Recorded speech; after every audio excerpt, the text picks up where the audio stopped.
Hello, and welcome to Solo Strategic Playthroughs. My name is Jeff, and this is episode 12 of my Gloomhaven 2nd Edition campaign, where we are chronicling the adventures of the Gloomaniacs. Of late, it's been Yakko the Bruiser, Wakko the Tinkerer, and Dot the Mindthief, but that is going to change up a bit.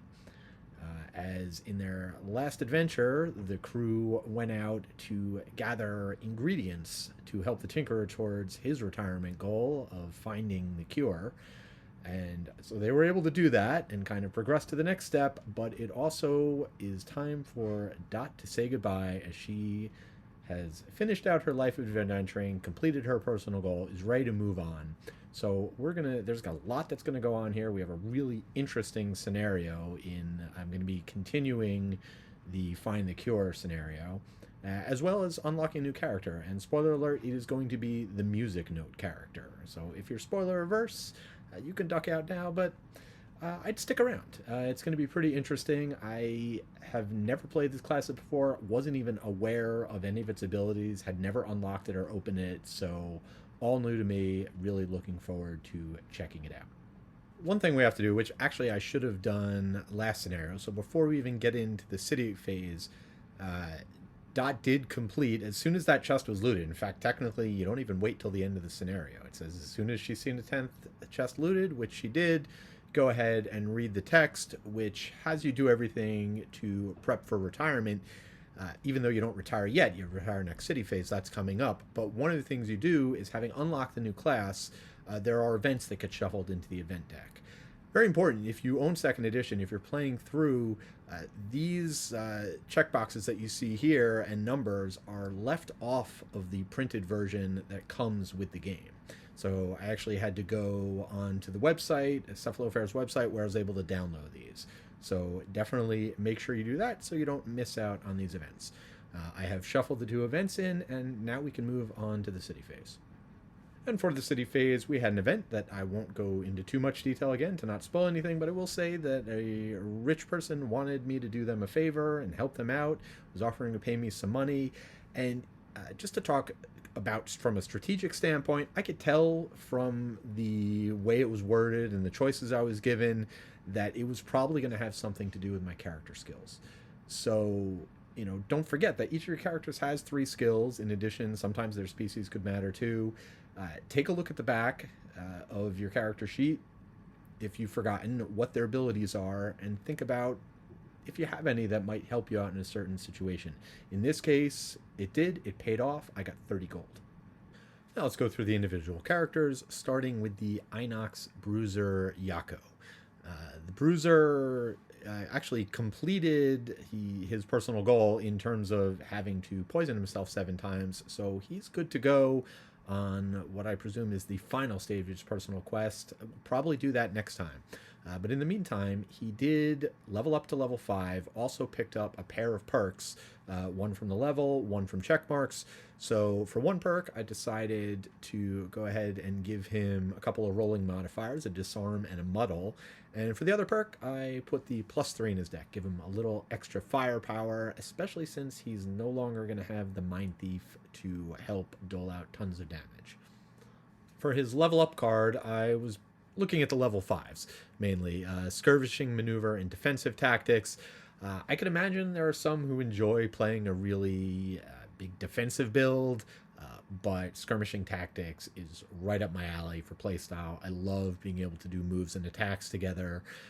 Also, that bottom with the 5 movement and jump generating wind, that seems really great too. So this one was a no-brainer for me. As for heading to the market, I went ahead, and now that he's level 5 and can use 3 consumable items, I got the Bruiser a stamina potion. He keeps bumming off of the Tinkerer, so why not get him one of his own? And then one other thing I'll do is spend 10 gold to donate to the Great Oak. I have plenty of money, did consider getting another enhancement, maybe increase some movement, but I feel like I do want to save up so I can give a +1 to one of my double attacks. And that cost 100, so that is it for the Bruiser. Next up is Wakko the Quattral Tinkerer, and no level up or additional perks, but I did finally manage to save up 100 gold to get him a strength enhancement I could put on one of his heal cards. I decided to do on this one because I rarely use the bottom ability. And that's really kind of break glassing in case of emergency at the end. So this is a pretty reliable. His other 4 heal has a heal on the bottom that I do occasionally use. So this seemed like the best place to put it. Also decided to, since he's no longer saving up all that money for that big enhancement, went ahead and spent 15 gold to give him his 3rd consumable, a power potion, so I can make one of those multi-attacks just a little bit stronger. Maybe if the right situation comes up, I could even combo a turn where I do a big attack on the bottom. He's got the 1 card that he can lose for a 6 attack, along with that to get even more out of the power potion. And then the last thing is I did give him 8 gold from the city event so that he could afford to donate to the Great Oak. And finally, it is time for us to say farewell to Dot the Mindthief. She served us well, had some fun times, blew up a lot of brains, showed a lot of greed. Now, if I were leveling her up, she did get enough XP to get to level 5. Certainly the mass hysteria is more my style. The summons are fun, also like the move and attack on the bottom, but I feel like it could really be effective with that move 3 jump poisoning a bunch of enemies. So that is the card I would have taken. Also for a perk, I think I would have just removed a 0, upgrade that to a +2, just to make her deck a little bit stronger. Now, what I did too that's going to be meaningful, and this is not cheesy, a lot of people do this, I think it's good strategy, and it makes sense. Think of the future. The last thing you should do, unless you have a personal goal where you actually need to hang on to your items, there's at least one of those, sell them all off. So you sell off all your items, in her case, sold everything off, again, you get half value, and then I donated 10 gold to the Great Oak. Even though she's not going to benefit, it does get the check mark. And certainly, while the new character might have enough gold to do that, I'm probably going to want to spend that on items to get that going. And with all that gold, I was able to get Dot a nice enhancement that, again, she won't be able to use, but if I play a Mindthief in the future, and actually in my 1st edition campaign, what I did was, when I got to the end of the lineage, just for like the last few scenarios, I did bring back my original crew. And for Dot's enhancement, I thought about maybe spreading that out over a couple different cards, adding some poison, or maybe +1 attack, but I thought I'd try something a little different. A card I did not use a lot is Hidden in the Shadows, which is a fun card that I feel like I kind of wish I'd use more, so give myself a little incentive to do so. I like the idea of being able to, you get an attack with advantage on the top, so time it right. She won't always have that cloak of phasing to run away from people, so being able to run into a crowd, find an enemy you can kill, attack it with advantage, take it out, then not only do you turn invisible, but now she will also bless herself. And if you can combine that, strengthen herself, and if you can combine that with a card that has an attack on the bottom, then that will gain the benefit of the strengthen as well. So not an automatic here, it takes some setting up to use, but I'll look forward to doing that if and when I play the Mindthief again. A couple of other things happen. Make sure you're going through your checklist when you retire. There are some events that go into the road and city deck for the Mindthief specifically, so I took care of those. Also, +2 prosperity gain to Gloomhaven, and unlocked a personal quest. And that actually happens when you unlock a new class. It tells you which quest to take from the unavailable and shuffle in to the available. Now, before we add a new character, we'll take a look at the campaign tracker. I'm at 11 inspiration, so not quite there. You need 12 inspiration when you retire to be able to unlock an additional class. So I'll be able to do that next time. One thing you note down towards the bottom where I record that Dot retired, there is also a checkbox. The first time you retire, somebody read that. Not much of a spoiler to say that opens the puzzle book, which I've got so much else going on. I will get into that further down in the future, maybe next session, maybe the session after, once I have a whole new slate of characters.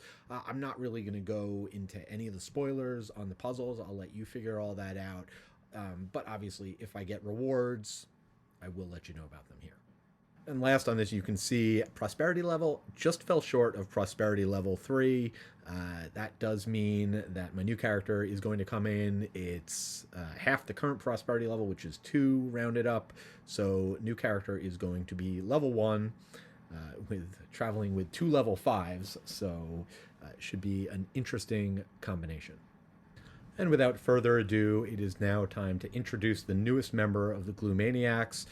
Replacing Dot is going to be the Quatril Soothsinger. And if you know anything about the source material where the Gloomaniacs come from, then it may be no surprise that since we have a feline type person who likes to sing, her name is Rita. Now, Rita is level 1, but she does get a lineage perk. Initially, the one that seems the most obvious, the one I would definitely want to take, is the one that gives, as long as she completes her battle goal, she and all her allies gain an extra 8 XP. That seems fun, leveling faster, getting to experience more content. However, she's going to level up because the Tinker's going to retire, prosperity level is going to go up, and she's going to be able to level up due to the prosperity level being up to 3. So gaining any XP in this extra XP doesn't really matter. It doesn't matter for the Tinker who's retiring. It doesn't matter for the Bruiser, who I don't think would be enough to get to level 6 anyway. So I can get that next time around, hopefully completing a mastery in this scenario. Instead, I'm going to give her Carry a Tune, which should definitely help with the first mastery, will not help with the second mastery. So just talking a little bit about the way the Soothsinger works, if you've never encountered her before.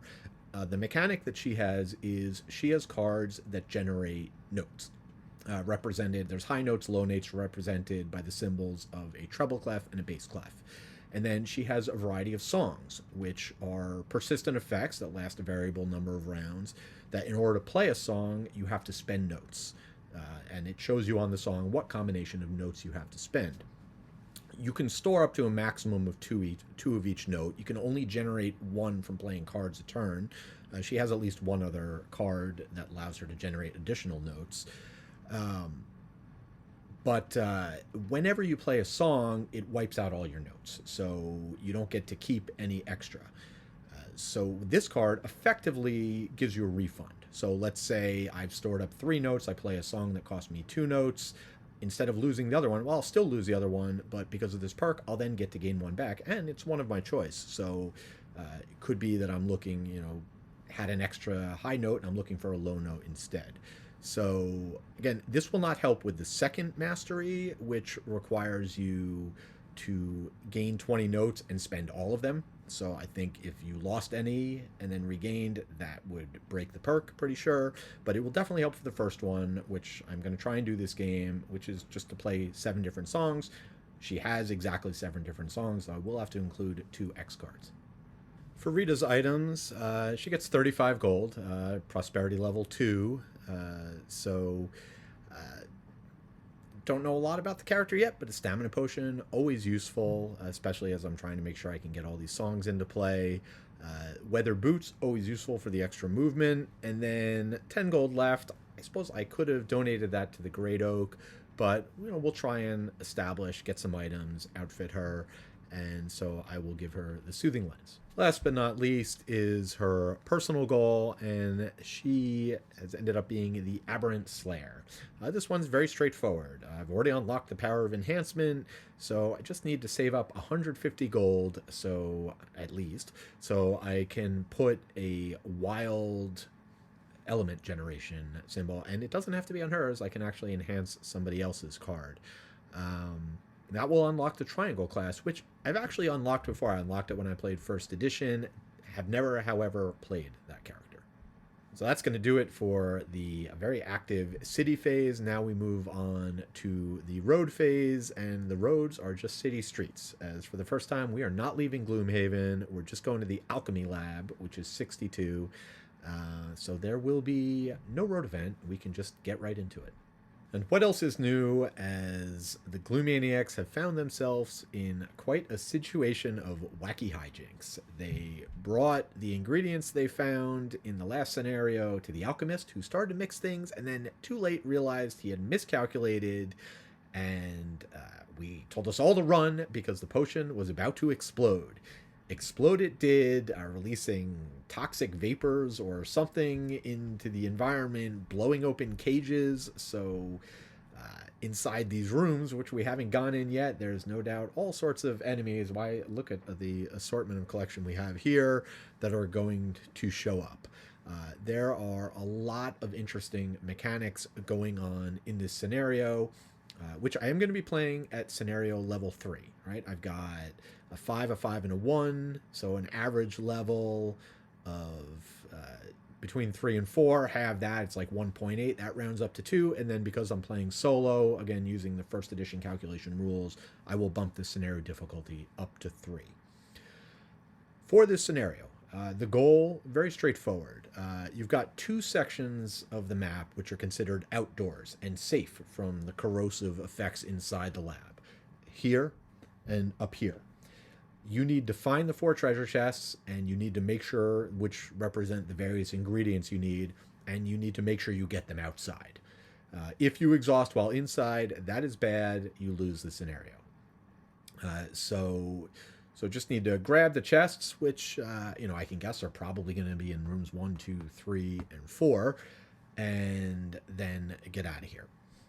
Once that's done, you win the scenario. You don't have to kill all the enemies, of which I'm sure there will be plenty. There are several other mechanics. Like I said, the environment is toxic. At the beginning of every round, if any character who's inside is going to put a damage token on their mat, any character who's outside can breathe fresh air, clear away all their tokens. Those that have to gain them are then, actually first they'll take damage. So you count up the number of tokens on your map, it'll be 0 at the start of the game, divide that in 2, round up, you take that much damage. So round 1 in the room, everyone's okay. Round 2, they're going to take 1 damage, another 1 damage at the start of the next round if you haven't left, and increasing until you go outside, get a breath of fresh air, and can reset those counters. There is also a well or a pond or a lake or something here. There's water that you can use to either help you deal with the effects, kind of bring the water inside, dousing the flames too, perhaps. There's fire going on. I guess that makes sense too. The place might be on fire. But the way that works is if your character ends their turn next to the water, they get to pick up a water tile, put it on their map. The water replenishes every round, but it doesn't replenish till the beginning of the next round. So you can only grab 1 water tile at a time, and each character can only carry 1. With that water, you can do 2 things. If the round marker gets to 12, you lose. However, if you're not outside, so if you're in one of the indoor rooms, you can use the water token, discard it to move the counter back 3. The other thing you can do is you can discard a water token to get rid of all the damage markers on your character. Kind of like getting a breath of fresh air. That way, if you're going deeper in, say, when we have to make our way here, you're not taking as much damage. That's not all. There is one more thing. Since I'm only playing with 3 characters, to balance things out a bit, there is a robot helper down here. And I'm using the robot from Nemesis. Hopefully it doesn't go haywire on me or try to attack me. But no, it won't. It just goes on 99. It is ignored by everything. You cannot target it with abilities. You can't grant it movement. Enemies won't attack it. But on 99, you get to move it 3, and you can decide where it can go. It can loot chests. Can't open a door, but if a door's already open, it could go in. It can loot a chest using normal loot rules, and it does have to bring the ingredient outside, just like the rest. It can also get water and use the water to push the round counter back. So, with all those mechanics set, and hopefully I understood everything correctly, it is time to deal out the battle goals and figure out which cards I'm bringing. I'll actually start by going through Rita's decisions and her battle goal. She was dealt a couple of choices for double check marks. The one that worked best, I definitely want to get her going towards getting perks. So she's going to be the duelist, which means if she's next to an enemy, she can't walk away. My hope is that she will not spend a lot of time, if any, next to enemies. Very interesting scenario that really works well with her skill set. She has a whole bunch of abilities that completely ignore range and line of sight. They just affect the nearest enemy. So kind of my plan, and we'll see if it changes at all, but my initial plan is to, once she gets outside, to just keep her out there. She's only got 6 health, so I don't really want her mucking up with other people. We'll see if we can make that work. But in that case, plebeian, or in that case, the duelist should be pretty easy to pull off. In terms of cards I'm not bringing, so I only have to leave out 3. Not gonna do the 2 lost cards. Are the ones that are easy to leave out. I need to bring all my songs, and I need to make sure I'm generating elements. My big choice was between the 41 and the 85. Ultimately, I decided to bring the one that provides more attacking, since the Tinkerer, I'm going to try and give him some firepower, but he does not have nearly as much as Dot, so any little bit extra, I think, will help. The Bruiser, his battle goal is the Rambler, so just doesn't want to end up in the same spot he started in, at least not more than 3 times when not long resting. I expect him to be doing a lot of running around, attacking enemies, looting, so not worried about that one. It should be pretty straightforward. Not that he's likely to get another perk anyway, but we'll go for it. In terms of cards I'm leaving out, again, he actually has to leave out 7. One of the ones not showing here is Warding Bond. I did put my loot card back in part because it'll be helpful for looting the chests. It heals on top of that, so I'm going to be, as I'm running around inside, taking damage from poison gas or fire or whatever, having the extra self-heal should be good, not to mention the move 4 on the bottom. So either or, depending on which suits me best. Do have to lose the Spare Dagger as a card I would normally take here, but again, I've prioritized movement and just being able to get around. Tough choices with the Tinkerer. I wanted to bring a lot of healing, but I feel like I can't bring too much, so I actually almost would have been better if I had switched around the enhancement, because I would have dropped the other one. I'm going to leave one healing card out just so I can bring a little bit more attack. I really wanted to... I need Potent Potables in there for a nice 3 attack, a card I usually don't bring. And I also wanted to make sure I bring my move 2, Loot 2, which also has the hook gun at the top, being able to pull enemies into traps that he creates. There's none that are going to be on the map otherwise. But, should be able to help me do some crowd control and damage, and... just the damage from the attack itself. So hopefully that will all work out. Of course, I'm not bringing the enhancement field. That's the card that's not shown here. His goal is the plebeian. Again, doesn't really matter. Not even going to think too much about it. Having gone through all that, we are ready to get this party started with round 1, where I'll go into detail as I get to the individual turns. There's no monsters here, but I've kind of planned, at least for the Soothsinger, a couple turns in advance, figure out what she's going to be doing. My goal is I want to get everyone water, so I can do that in rounds 1, 2, 3, and 4 at the end of each round, including the bot. So should be able to get some water, get them equipped. My thought is, rather than race in and deal with all the enemies there, at least for start, maybe the last couple of rooms, I just run in, loot, and run out. But for the first couple, I think I want to open the doors and let the enemies come to me. So my plan is I'm actually going to be able to have the Bruiser open this door, and I'm going to have everyone be making their way back towards the outdoor area here. Also, one other rule, there are so many this scenario, is going into this room, there's piles of rubble. In order to clear that rubble, there are obstacles that I have to do, or objectives that I have to do 6 damage to. So I'm going to start working on clearing out the rubble as well. So the first thing that happens at the start of the round is damage. Nobody has any damage tokens on their mat. Nobody takes any damage. But then all 3 of my characters put 1 token on their mats. So that taken care of. Now we can go to Dot. Sorry, not Dot, Rita. Now we can go to Rita. I'll try not to do that to you anymore, Soothsinger. But Rita is going to be up first, and she wants to make her presence felt right away. She wants to be a part of the crowd with a marching beat. So we're going to play the bottom. She is going to allow an ally within 3 to move 4. That's going to be the Bruiser, who's going to go 1, 2, 3, 4, putting himself right up in a position to be able to open that door. She will also generate a base note. And with that note, which it's not like elements, the notes are generated immediately, so you can use them the turn you generate them. I will use that note to play the mobilizing measure. And that's going to have a token put on it, and at the end of each of her turns, she's going to be able to grant 2 movement to the closest ally. So that is going to be it for her turn. So this being the end of her turn, the Tinkerer, who's closest, is going to move 2. So I will move him there.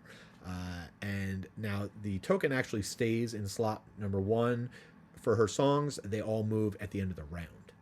Next up is the Tinkerer, who is looking to get out of that toxic environment. So he is going to use a move 3 just to go 1, 2, 3, putting him next to the water.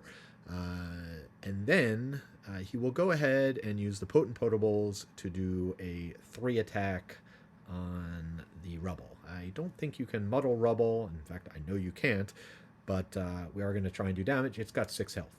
And of course, thanks to the Bruiser's perk, Fearless Leadership, this attack will be at advantage. The first attack of each ally of each round, either a -2 or a +1 with a wound. So sticks and stones may break my bones, but words will hurt stones? No, we cannot actually wound them, but it is 4 damage, so the rubble is down to 2.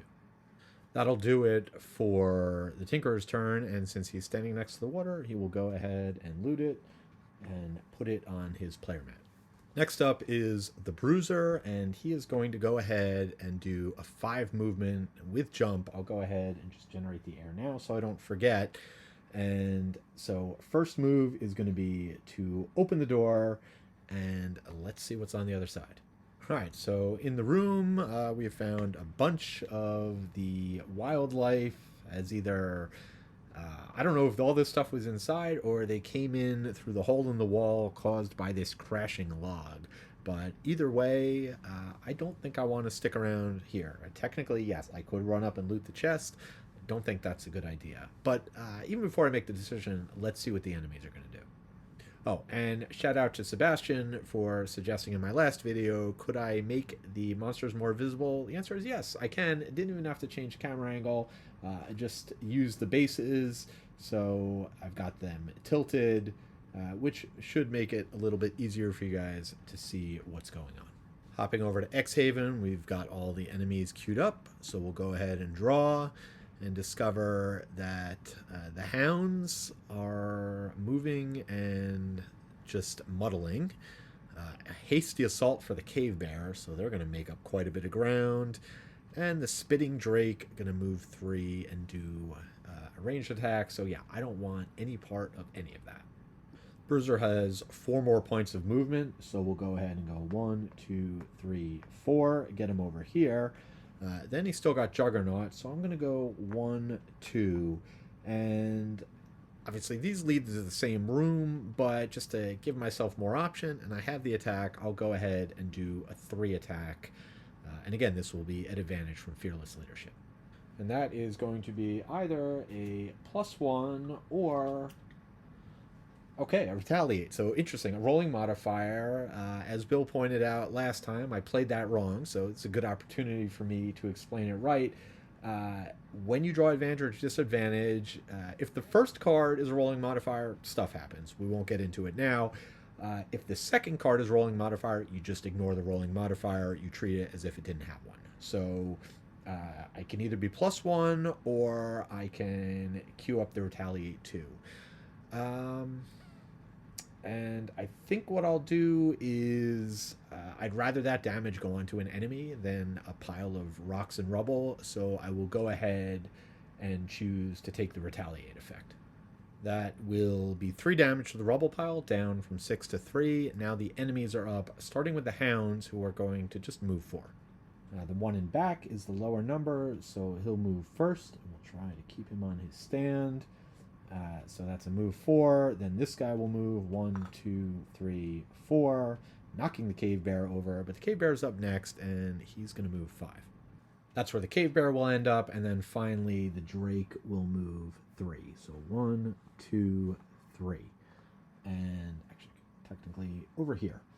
And that is going to do it for the enemies, leaving just one other order of business, which is on 99.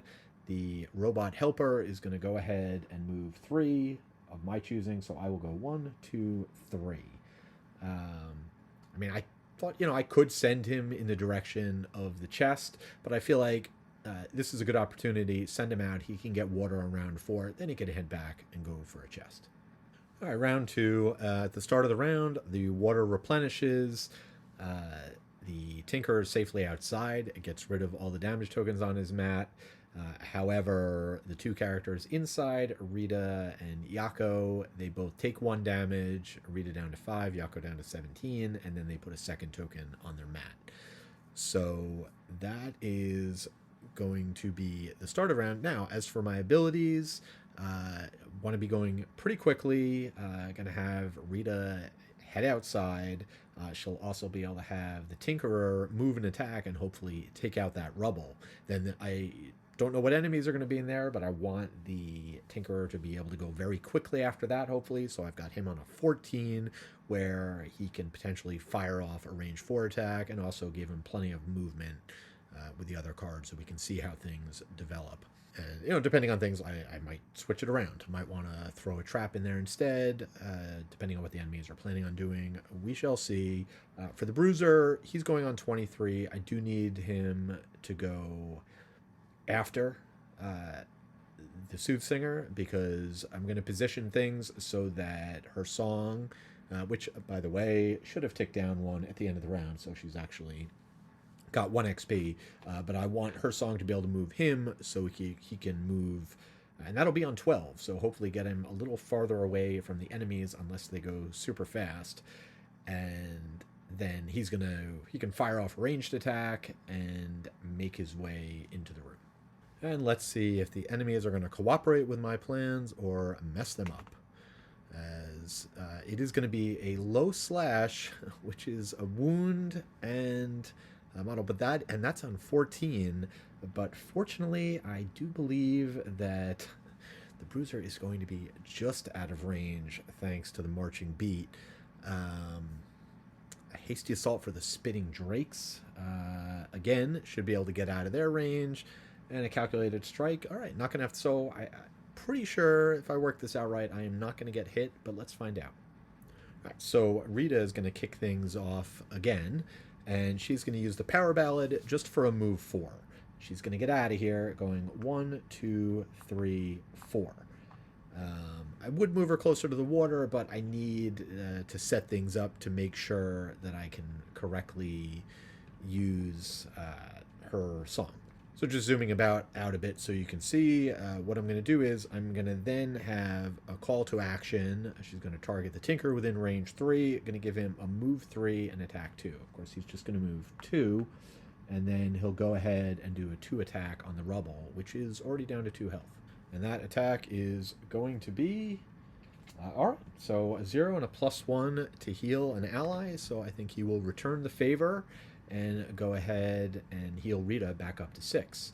That's also going to remove the rubble, which replaces it with a tile, which is not a place I can put a trap. It is not considered a corridor. So it would have been very nice to be able to drop a trap right there in the entrance, but that is actually not something I can do. And it looks like from this part of the explosion, a couple of oozes have escaped from their cages, so those crates. So let's see what they're going to do. In X-Haven, we'll just hit the trigger for 79.4. The Elite Ooze is a 7. The normal Ooze was number 2. And they are all the way down here. Nothing special, just moving 1 or 2. That does mean, and not until 57, just means, oh, but they're doing a range 3 attack. That may not be special, but that is probably going to be able to get the Tinkerer.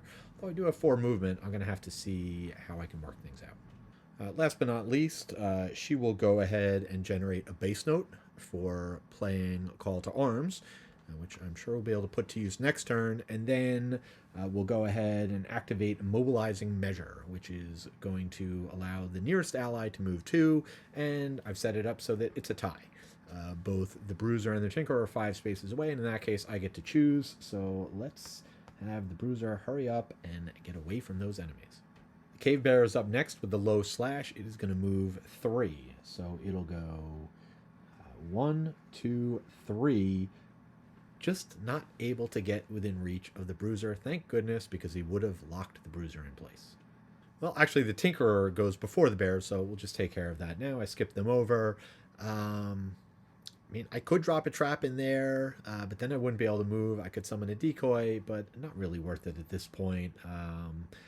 Don't want to bring Burning that card this early when I really include it for the movement. So what I'm going to do instead is I do have line of sight, so I'm going to go ahead and do a 4 attack against the Elite Ooze. And that is, and you know what, I will actually go ahead and give myself advantage on this using my simple bow.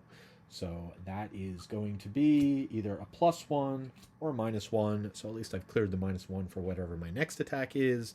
That's a 5 against 1 shield, is 4 damage, bringing this guy down to 7. For the Tinkerer's movement, I could get pretty far away. I could set things up to avoid an attack entirely from the Oozes this turn.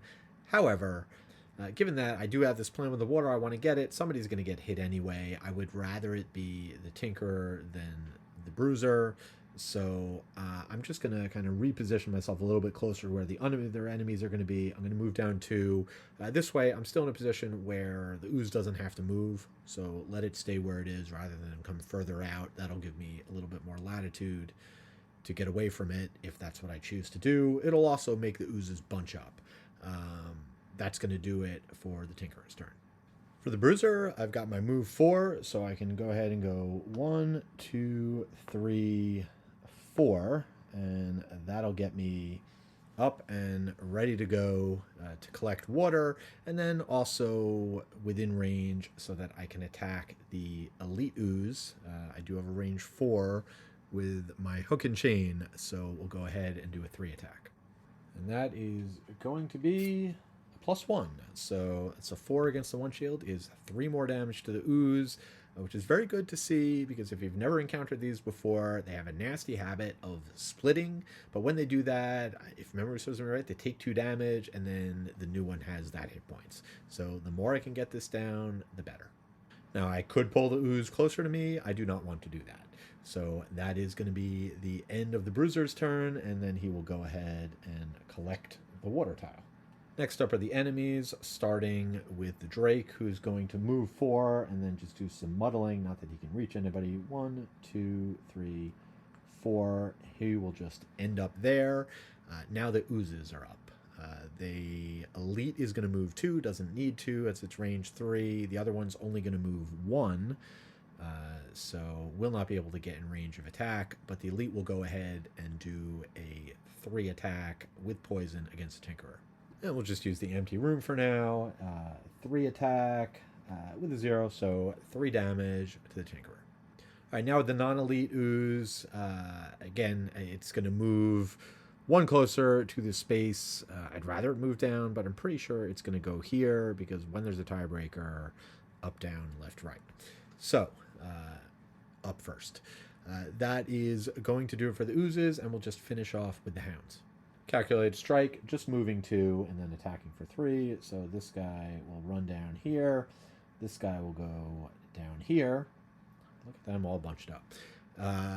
That's going to be it for the Hounds. And then we will close things off with the Helper Bot, who is going to go 1, 2, 3, and make his way towards the water source. And last but not least, truly at the end of the round, we will go ahead and advance Rita's song 1 more, and no more wind, and that will do it for round 2. Start of round 3, we replenish the water and remove all damage tokens, as for the moment, everybody is outside in the fresh air. My plans for this round is going to have Rita go up and fill her bucket with water. I think I'm actually going to send the Bruiser in, have an opportunity here to try and take out the oozes. While the other enemies move up, can have the Tinkerer prepare for that. And it may do some shifting around based on what the enemies are doing, but let's find out. All right, refreshing here. Rita's at full health, 6 of 6. Wakko, 11 of 14 and poisoned. Hoping to take care of both of those things right now. And Yakko at 17 of 18. He should also get healed back up.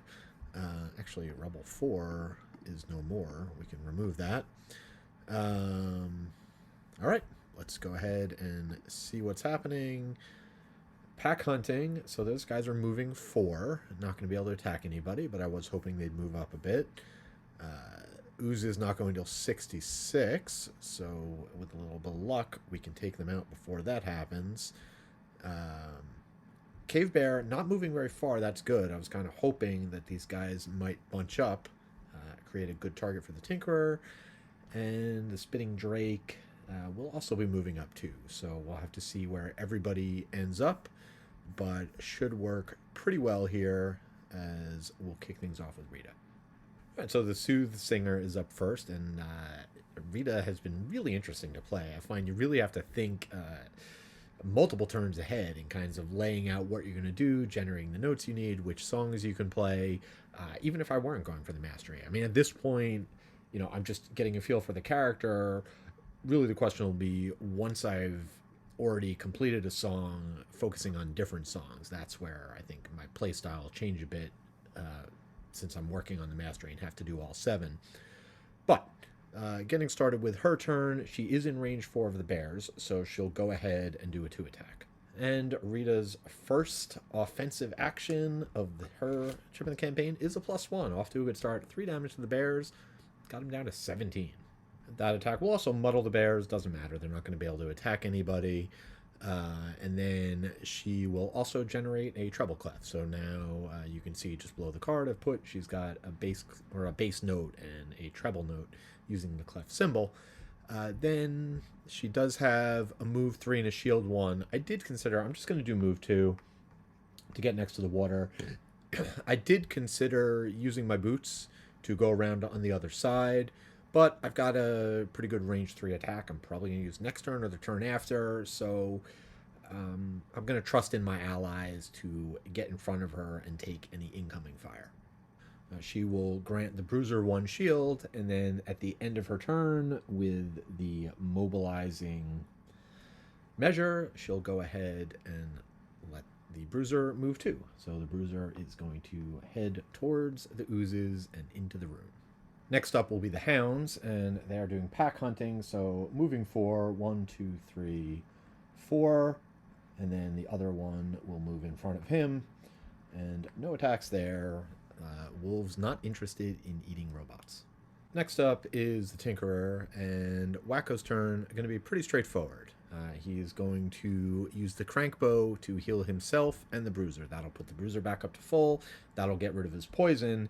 Then, with all those enemies nice and bunched up, ready for a big attack, he'll go ahead and use the Reinvigorating Elixir to heal himself, which will put him back up to full and strengthened. And one other thing on the Tinkerer's turn, I am going to have him use his Element Potion to generate wind. So now, with help from his friends, getting wind generated by the Tinkerer and getting pushed a little closer by the Soothe Singer, Yakko is going to go in and see what kind of damage he can do to these oozes. He will move 2, and this will give +1 to all his attacks. Then he'll do a Skewer against both of them. It'll be a base 3, plus the 1 is 4. I'll consume the wind. That will make that a 5 attack and piercing through their shields. First attack against the Elite is going to be a 5, plus 1 is 6, so that's going to take that guy out. Be good if I had the +1 for the non-elite in back, who has 6 health, but let's see what I get. That is not a +1, but a ×2, so even better. That's 10 damage, and I've wiped out both enemies. Yakko will also gain an XP for that, and I have to say he's in a pretty good position if I wanted to next turn do a move 2, loot 1. I could grab the chest, a couple coins. We'll have to see how well in hand the Tinkerer is handling all of the enemies that are heading their way. Oh, and looking at the board, I realized I did forget that at the end of her turn, Rita would have also grabbed that water. Next up, the bear is rampaging, so an attack, then a move 2, then another attack. So it'll just head up over here, and that will do it for that. And the calculated strike from the Drake is just going to move up 2, and then he's got a range of 5. So 1, 2, 3, 4, 5, just out of range of the soothsayer. Maybe I should have moved her to the other side of the water. Actually, it is a bit of a retcon, but again, nothing really changed. I knew exactly where these enemies were moving, so I am going to use the weathered boots to go back to Rita's turn and give her an extra movement, so she would have been able to move through the bruiser up over to here. Just because the card I thought I was going to be doing the attack is actually not the right symbol of the note, so I'm going to forgive myself a little bit as I'm trying to figure this out. And again, nothing really changed. The bruiser's attack had no impact on that decision. Now we are to the end of the round, so we'll slide down her token 1, so we got one more turn of granting movement. Unfortunately, my plans of getting water in the first 4 turns have been foiled as the cave bear is blocking up the entrance. I can't actually get the robot through. I'm just going to move him here to maybe kind of block up things. He doesn't prevent the movement of others. They can move through him as if he weren't there. But obviously that is a space that somebody can't enter. So like if the Drake were moving 2 again... well, honestly, if the Drake were moving 2 again, I'd rather it not be there. I'd rather it end up here. So I'm just going to leave him where he is, and hopefully he can make his way towards the water next turn. Start of round 4, and water repopulates, and the bruiser doesn't take damage, but does take a damage token on his mat. Now, interesting decision point here. Taking a little bit of a risk, but I'm also mitigating it. My goal is to get another song into play. This one is going to allow her to attack and push the closest enemy. That's the bears. I'm going to be able to move them into the perfect setup for the Tinkerer to hit all 4 enemies. That's if the timing works out. The enemies might move. I could have the Tinkerer go on 10, but then I wouldn't be able to attack the bears. So for it to really work to its maximum capability, I need him to go after Rita. But just in case the enemies are going quickly and causing some problems, I am having the bruiser go on 10. My intention is for him to just go into the room and do the looting like I talked about. But if necessary, I've got to move 4 plus my boots. I could run right up to the bear, do an attack, and then actually push it into position using that. So... kind of have a plan in place. Might modify slightly based on when the enemies are going, but let's find out. You can see here, for the moment, everyone's at full health, so if we have to take some hits, and I don't even think that many enemies could attack us this turn. Well, I guess the Drake always has a pretty good range attack, but let's find out. We'll go ahead and draw. All right, Spitting Drake is going to be doing a ranged attack.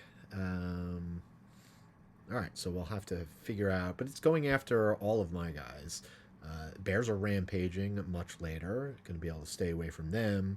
And Hound's only a calculated strike, only moving 2. So, yeah, this is going to work out really well. I just have to figure out where the Drake might end up. At a minimum, it'll at least be muddled. Start off with the Bruiser. Not the most exciting turn, but it is the goal of the scenario. So he will just do a move 2 from the Fearsome Taunt, and then go ahead and do a loot 1 and heal himself, though he hasn't taken any damage. Timing of that didn't work out quite as ideally as it could, but that is 2 coins looted plus that, and we have 1 of 4 chests looted towards our goal. Next up is Rita, who is first going to do the Wearying Chant. The heal, again, going to waste, but really my main goal here is I need that base note. because with 2 bass notes and a treble note, I am able to go ahead and play the dissonant rhythm. That's going to do it for her turn. So now at the end of her turn, first she'll get to let an enemy move 2. I'm actually not sure what the order these songs go in. I have to double check that. It doesn't really matter now. But we'll have the Tinkerer move into position so that if he wants to move away after the attack, he can. And much more ideal would have been, it occurred to me that if I could have kind of shifted things around, if she were able to have the Bruiser move, I could have had the Bruiser move into position, loot, and then use the loot 1 and then move 4 to get out of there. So a lot of flexibility with all this, being able to move people around, not unlike when I was playing with Satha a couple episodes ago. Being able to move your allies around, especially when you're playing solo and controlling everybody, can really open things up.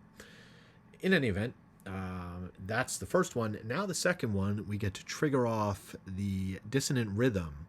So it's going to be a 2 attack on the closest enemy. That's going to be the bears. Bears are howling. They do not like the sound of that rhythm, and it is going to move them away. So it'll be a 2 attack and a push 2. And that attack is going to be just 2 damage, but that's going to bring it down to 15. And more importantly, it is going to do a push 2, putting the bears exactly where I want them in the perfect setup. Next up will be Yakko, who is primed and ready to go.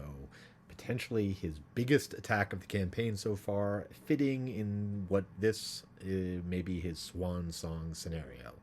He is lined up to do an ink bomb. I am going to use the power potion that I just bought, and just for such an occasion.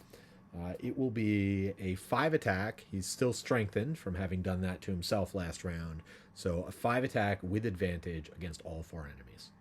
Of course, he'll gain 4 XP for that, and now we'll go ahead. All the enemies will be muddled. Again, not really sure it's going to matter. I think I can get away from the Drake, although I may not want to. I have to consider what I want to do with that. But I'm going to go ahead. We'll start with the cave bear. That attack is going to be either a +1 bleed or a +1. Yeah, we'll take the +1 bleed. So that's 6 damage to the cave bear. Next up, we'll do the Drake. That is either going to be a -1 or a +1 for 6 damage, bringing it down to 2. Also, I realize this attack is range 3, not range 4, so I actually would have had to been here, so I could go 1, 2, 3. Either way, I could have moved to either spot, so just moving back a step. All right, now we will continue with the attacks on the Hound. Again, at advantage, starting at 5, either a 0 or a +1 is 6. That one is at 8, so it's down to 2. Finally, can we get a bless here? Let's find out. Last attack is either going to be a 0 or a bless. All right. Would have been happier if it had gone on the Drake, but I'll take it. That is going to be 10 damage. So if you're keeping score, which you know I am, that is 28 damage dealt by the Tinkerer in 1 turn. Definitely a personal best for him. Just a couple of orders of business before I get to the enemies. As per usual, just things that I forget to do during people's turns because I'm trying to keep track of so much. But it was definitely my intention to have Rita use her stamina potion because I can finally get into play her card that gives her notes every turn.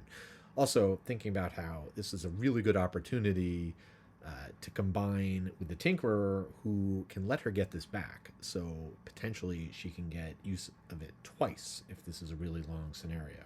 So I'm going to go ahead, grab that back with the stamina potion. Also with the Bruiser, I wasn't sure on the timing of this. I just double checked it. It's at the end of his turn, he can use the water. So I definitely would have done that. The round counter is currently at 4. I'm going to use up his water, slide it back to 3. He'll probably be able to grab more on his way out. All right, one thing also, the Tinkerer does have 4 movement. We're still in the Tinkerer's turn. I kind of jumped back with those other things.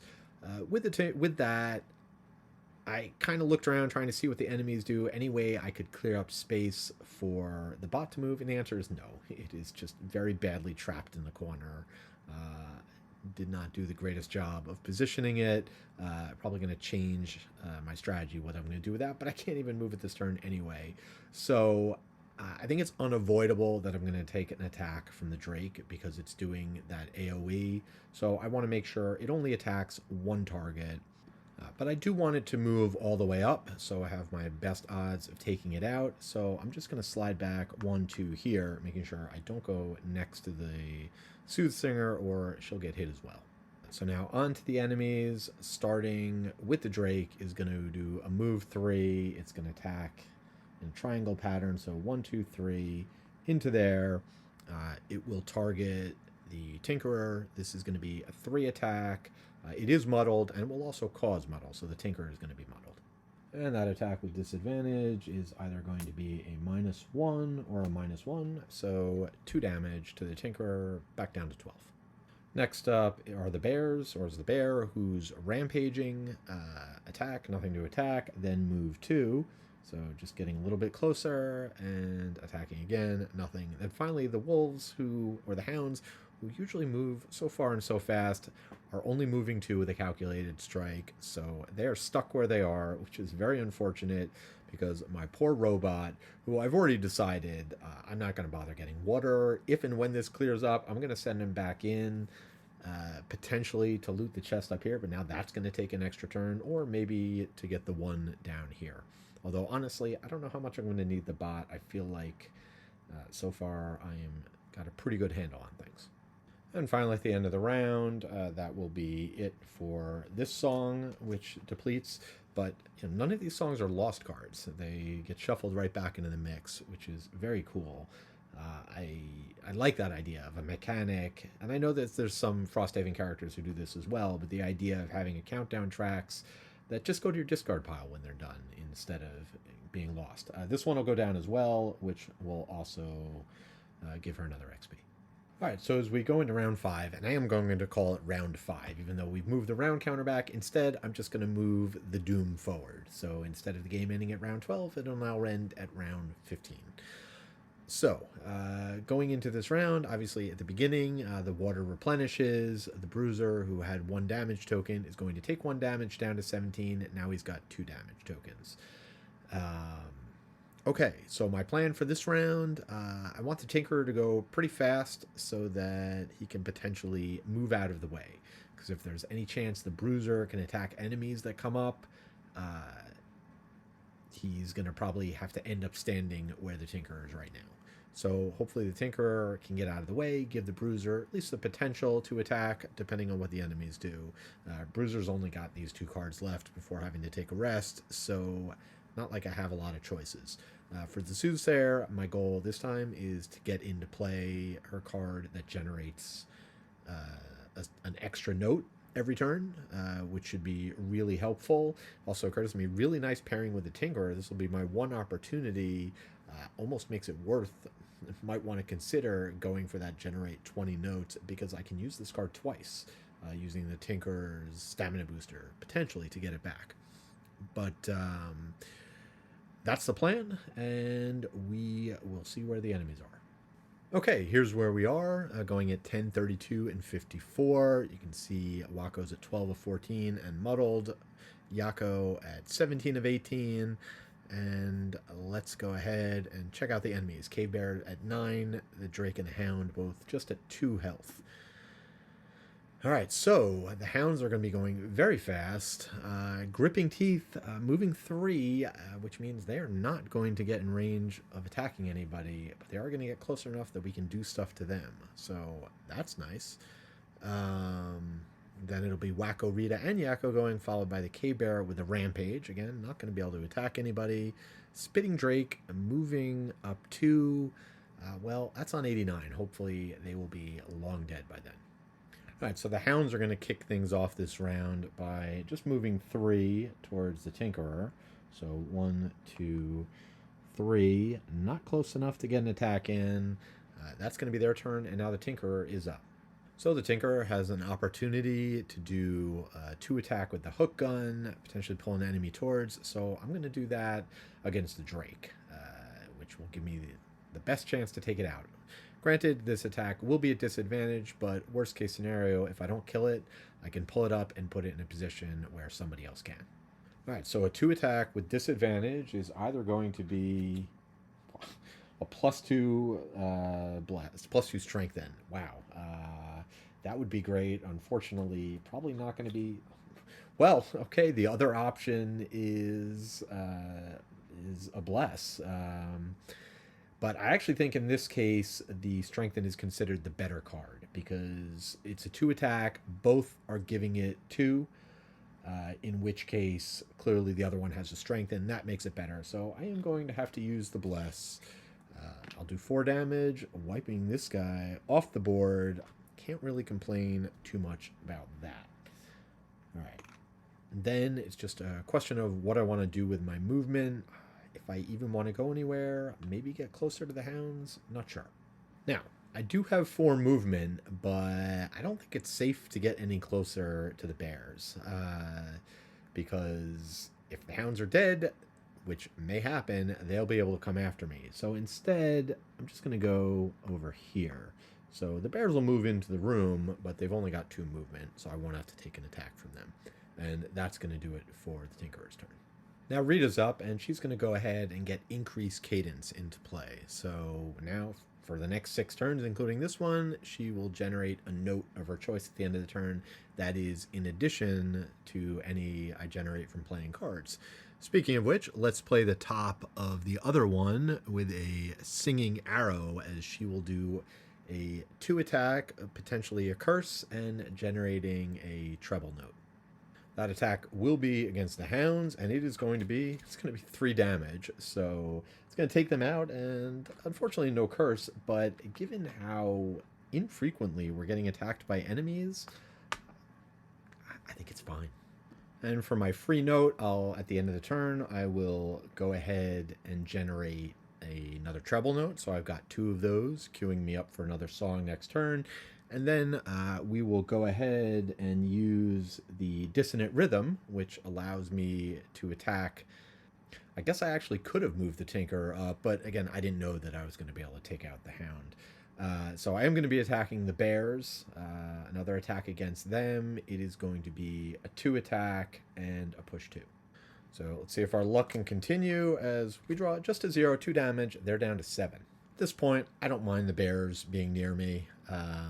Keep them in range, make them easier to take out. So I'm going to not push them, and they will move up on their turn. Yakko will be next. Not a lot he can do. I am not burning a card for no attack. So I'm just going to go 1, 2, 3, which unfortunately I am not on the tile. I'm still in the doorway, so I am going to take another damage next round. I could spend my boots to move 1, but I don't really think it's worth it. Finally, the bears will do their rampage and move up 2. And, I mean, I could start moving this guy towards the water, but is that even really necessary? It would take 2 turns to get there. I think at this point, better off just having him take care of loot. So I'm going to send this guy back the other way. Finally clear to move around. Bruiser does need to short rest. I drew Hook and Chain. Don't really want to lose that. It's my only ranged attack, plus it's a move 4. So I'm going to hang on to that, pay the life, and I ended up losing Fearsome Taunt instead. So for round 6, the main goal is to take out the Cave Bear, let the Bruiser restock on water, and then start making our way forward. Depending on when the bears go, I got different possibilities for attacks or heals. And for the bears, they are going to be going not till 41, nothing special. So everybody gets to go before them. Hopefully we can take them out. So interesting situation here where the order actually does matter. Because I am going to be playing the Echoing Aria for an attack. If I play it now, that'll give me 3 treble notes, and then I'm going to play the other song, which requires 2. That'll leave me with 1 left over, which, thanks to my perk, I could switch over to a bass. However, keep alive the possibility that I generate and spend all 20 notes. So I will go ahead and play the song first using all of my notes, put that into play, and everyone's going to be getting shields. Not a big deal, but it does help me towards that mastery goal. This will be the third song that I've gotten into play out of the 7 required. Then I'll go ahead and play the other one, and I will do a 1 attack against the bear. Base 1 is going to be -1, so no damage. However, that being the end of my turn, my songs will now activate, and I get to do a 2 attack against the bears. That is going to be -2. So she was having great luck earlier on, a bit more of a struggle now. No damage. That's going to do it. Everyone will shield, so everyone's got 1 shield, but that's going to do it for her turn. I do have the ability to push the bears, but I'll leave the bears where they are, and now the bruiser can go ahead with Juggernaut, run up, and do a 3 attack. And here's hoping for something better. A base 3 with a rolling modifier of muddle, and then a +1. So 4 damage, and the bears are muddled. I'll then use just 1 of my 4 movement to get next to the water and pick that up at the end of his turn. And that is going to do it for them. So now the Tinkerer is up, and I had intended to attack this thing, but you can see the bears have magically gone from 3 health to 1. Why? Because 2 rounds ago, in round 4, I actually wounded them on that attack. I just forgot to mark it. That's the one disadvantage to my having them tilted so you can see them, is I've lost my spot to put their conditions. And I had problems with X-Haven that I'd restart, so I lost track of that.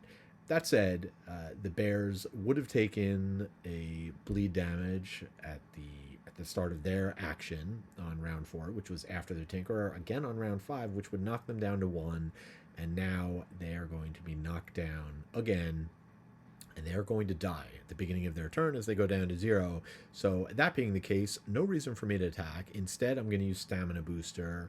I'm going to go ahead and heal. I'll heal the bruiser back up to full, and then I'll use 2 movement to get a little bit closer to start moving forward. In this case, I'm not really in a rush, so I'm not going to short rest with the Tinkerer, even though, well, he'll get a simple bow back. So, not to mention, he'll back up to full. So, yeah, he'll take a long rest next turn. Now the bears are up, and on their turn, they are going to die. We'll drop down a coin, another piece of loot there, and that is going to do it for round 6. And just one other piece of business here. I will go ahead, 1, 2, 3, have the robot start heading out towards that loot up in the room above.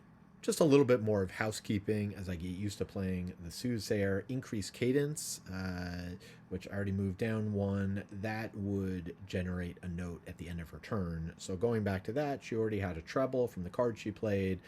I'll give her a base. So she's going to be long resting next turn. So she'll get another one while she long rests. That'll set her up to play one of the power ballad probably, which cost 3. Just moving me towards as I'm kind of building up my engine now. At the end of the round, both of these will advance 1, so that's going to finish this off. That's going to give her 2 more XP. Not that it really matters, because she's going to level up with the prosperity leveling, but she's up to 5, and now we are ready to move on. All right, so as we go into round 7, it's actually been a day since I've recorded, and so I've had a lot of time to think about where things are at, where I want to go with this scenario. And one of the decisions I've made is that I think I am going to go for both of the Soothsinger's masteries. The second one being generate 20 notes, spend all of them on songs. So far, I have done that. I haven't wasted any. I haven't had to use that perk. I feel like I can keep that going. I did the math. Just to complete the first mastery, it's going to cost me 14 notes. So it's just a matter of getting a few extra songs out. I think I'll be able to manage that, especially the generation. Once this card is lost, Tinker will be able to use Stamina booster to get it back. This will be the only opportunity I have to take advantage of that. Also, this scenario, as frenetic and chaotic as things felt with me running out of the building, it's actually very measured, right? I have this huge moment of downtime. There's no enemies on the board. I can kind of reset. It only took me 6 rounds to drag all the enemies from this room to here and take them out along with the oozes. So, my strategy moving forward, in addition to having her work on that, is I am going to go ahead and open the door down here, do the same thing, kind of lure the enemies out, deal with them. Also, in order for her to generate notes, some of them I'm going to need to be able to attack enemies. So we'll kind of do a repeat of what we did before, open and run. Won't have a 28 value attack from the Tinkerer coming this time, but the Bruiser should be more actively engaged with those enemies. So I think it'll all balance out. As far as the one over here, that one I can probably just do a grab and run. I was trying to figure out how am I going to get out here. I thought the log was an obstacle, but double checked, it's actually just difficult terrain. So even the robot can get there, which has 3 movement. If it ends its turn here, it can just go 1, 2, 3 and hop over. A really nice thing too, I can control when the scenario ends. Because it ends once you've looted all 4 chests and you're in the outside, and that includes the robot. So if I want to kind of prolong things to make sure I'm picking up loot, I can just have the robot park right here and wait until I'm ready to move him outside. All that said, we'll get into round 7. No need to show you the cards in advance because the only person taking an active turn is going to be the Bruiser. Both the Tinker and the Soothsinger will be long resting this turn, so on 72 or 87, it doesn't really matter. Just very simply, I'm going to have the Bruiser do a move 2, instead of just a generic on the trample, and then we'll do the loot 1, heal 2. I think he's already at full anyway, but that'll give him all the loot. And I did debate, do I want to leave some of that loot behind for the Soothsinger? But he does have a chance, the Bruiser does, to get up to 100 gold and get that enhancement. So, yeah, he'll go ahead and grab loot when he can. On 99, we'll get long rests from the Tinker and the Soothsinger. In terms of card lost for the Soothsinger, now that this is probably my least useful. I've barely gotten attacked at all. Maybe that'll change this round, but I'm going to let the Shield Song go, even though the song was still active. When you rest at any time, you can send it to your discard pile. So I did, and this was the card I chose to lose. For the Tinkerer, the Potent Potables is pretty good, but better than the 2 attacks. I've got several elsewhere, but the bottom of those cards are better. I don't want to give up any of those just yet, so I'm going to let this one go. Tinkerer will heal back up to full. Was at 12, now at 14, and will also get his Simple Bow back. Even though she's long resting, increased cadence is still going to trigger, so this will advance, and Rita will gain an XP going up to 6, and she will also gain another note. She currently has a bass note and a treble note, so kind of in planning for the card I'm going to be playing next turn, I am going to give her another treble note. And then finally, the robot gets to move 3, so 1, 2, 3, into the room. Going to be able to loot that chest next turn. Actually, one other thing I think I'm going to do this turn is, since he has an odd number of cards, I'm going to have the Bruiser, just going back to his turn, use his Stamina Potion to get a move 4 back that he can use next turn.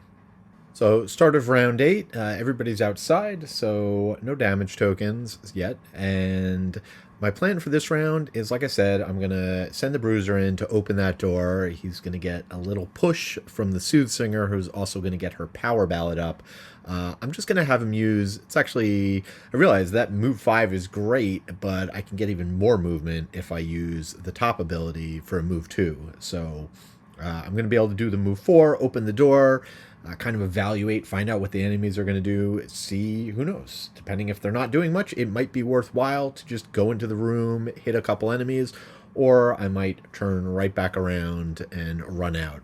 The Tinkerer, I'm actually going to have go on 74 with a move 4. That's going to put him in position so that if the enemies do come out of the room and give chase, potentially he can get in range, do a ranged attack, maybe even muddle some enemies for the following round, and also be able to take advantage of the power ballad. So again, as always, a lot depends on what the enemies are doing, and we won't find that out until we open the door. All right, order here definitely matters, since I am going for that mastery of not wasting any of my notes. So the first thing the Soothe Singer is going to do is she currently has 2 high notes and 1 low note, so she is going to spend those to play the power ballad, which is going to give everybody +1 to their first attack. So now we've got that in play. We've spent all of these. Now I can go ahead and do the other ability, the marching beat, once again, to let the bruiser move into position. He is just within range 3, so he gets to do a move 4. 1, 2, 3, 4. He's going to hop on that coin, even though he's probably not going to loot it. Again, we'll have to see where he ends his turn, but probably not on that spot. That is going to generate a base note, and at the end of her turn, she will get to generate another note. Looking ahead to next round, I'm almost certainly going to want to play Wearying Chant, which allows me to disarm enemies. And again, no range, doesn't matter where she's standing, it's just the closest one. Seems like that'll come in handy. That requires a treble note and a bass note. I've already got the treble, so end of round, I will produce a bass note, and that will do it for her turn. Bruiser's up next, and we will go ahead and use the move 4 from the sweeping blow. First 2 movement is going to take us into the doorway, and then we will take a look at what's on the other side. All right, well, I thought maybe the wildlife had broken in, and maybe it did with the bear, but it seems like here in this lab they are also keeping... Also, wildlife broken from where? I thought we were in the city. Maybe it's next to a park. I don't know. But it seems in here they're keeping a bunch of hounds and drakes around for some kind of experimentation. Who knows? A little harder to see. They'll come in. They'll be a little bit clearer as they move further out. But we've got an elite hound and a regular hound, an elite drake, and a couple of normal drakes. So plenty of enemies. No shields to worry about, so that's nice. Let's see when they're going. All right, we'll go ahead and draw. And so a hasty assault for the spitting drake. They are going to be moving 4 and attacking 3 and muddling. So will I be able to get away from them? Not sure. As for the hounds, sharp fangs. So definitely don't want to stick around that elite. That possibility of moving in, hitting, don't think I'm going to do that. They're not moving very far, though, so they'll be easy to outrun. All right, I'm going to kind of figure out where the enemies are going to end up and decide where I want the bruiser to be. What I want to do is I do want to draw the enemies out as much as possible, start getting them in range so that the Tinkerer can get off an attack, so without having to move up too much. So I do have 2 more movement on this action, so we'll head back out. And then I have 2 movement. Now, I could just go here. However, if I do that, when the Drake goes, it will not use its full movement. It'll stop in the doorway. Even though it looks a little weird, you can draw a straight line from this corner to this corner without hitting any walls. So that is line of sight. So I'm going to go ahead and use my boots for 1 more point of movement, just to draw the Drake out a little bit further. Now, I would have loved to have been able to use my scepter to give poison right from there in the doorway. I could have hit 3 enemies, poisoned them all, cursed them all. The problem with that is a new ability, so it cannot be done in the middle of another ability. It's not like it's just giving you a little bit of extra movement like the boots are. So I actually could not do that. In order to do that, I would have to end my movement there. Then I wouldn't be able to move that far out. So we'll have to hold on to the scepter, maybe wait till next round as enemies get closer. But that is going to do it for the bruiser, and now the enemies are up. We'll start with the elite drake who wants to do an attack at 4. So 1, 2, 3 into the door, then a 4th one to get within range 4, and then it'll be a 4 attack, also muddling. So that is going to be +1, so 5 damage. I haven't used any of my equipment yet, other than the boots just now. I will use my armor to reduce that from 5 to 4, and the bruiser will be muddled. Next up will be this Drake down here, who's going to go 1, 2, 3, 4, getting next to the door, and the other one will be able to get into the door. 1, 2, 3, 4. So that's it for the Drakes. Now the Elite Hound will be moving 3. So he can get closer by moving through. So 1, 2, 3 is closer than ending here. The other one will move around the barrel. I'm not positive which way it would go, but this is a more clearer path, so I'm going to assume it would probably go up that way. 6 1/2 dozen, I think, probably in the end. That is going to do it for the enemies, and now the Tinkerer is up. I'm going to have to move the Tinkerer in order to be able to get in range, but I think it's worthwhile. I'll be able to muddle 3 enemies. So go 1, 2, and then I will do what would normally base 4 attack, but because of the power ballad, this is going to be a 5 attack against the Elite. And I will go ahead and use my simple bow, which I just got back, to give this attack advantage, since I don't plan on burning my 8 attack anytime soon. So with the 5 attack, with advantage, my deck getting pretty low, don't want to accidentally hit the miss. Well, it's a +1, or even better, a +2 and strengthen an ally. So I will use the strengthen on the bruiser, which will at least cancel out the muddle. But that is going to be 7 damage to the Spitting Drake. I'll then have the robot helper go ahead and help by moving 3 and looting that chest, which I'll just keep over here as a reminder. The last thing to do is I do need to advance the Power Ballad one, which is going to give another XP to the Soothsinger. All right, round 9, and I'm pretty excited about what looks like it's going to be a good opportunity to dole out a lot of punishment. As I've got the Soothsayer going first, is out of the frame right now, but going to be able to go up next to the Bruiser, give him Retaliate, and more importantly, get into play that song that is going to disarm her enemies. Then I've got the Tinkerer queued up shortly after that at 10. Should be able to, I got a nice clump there to do a net shooter attack. Not to mention also giving the Bruiser shields, and then the Bruiser is going to be able to charge in, do a couple attacks. We'll be able to generate air from the Tinkerer when I lose that card. The only question is, when are the enemies going to go? I know if the Hounds go fast, it's just going to be to muddle, but that still will kind of muddle up my plans. The Drakes, if they go fast, is just going to be to shield. So I should be in pretty good position. Let's find out. All right, catching up, Yakko, the Bruiser, down to 14 of 18 health. He is muddled and strengthened, which means they'll cancel each other out, but also means if he were to get muddled again, that doesn't change anything. He's not going to be at disadvantage. It's not that getting one eliminates the other, it's just he has advantage and disadvantage. Those cancel out.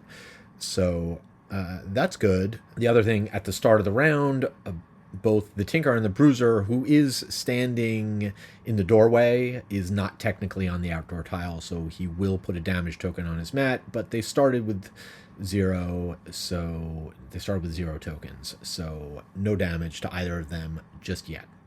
Now, time for the enemies, and it is going to be, all right, it is going to be that harrowing howl, so this turn, not going to be as effective as I had hoped, not by a long shot.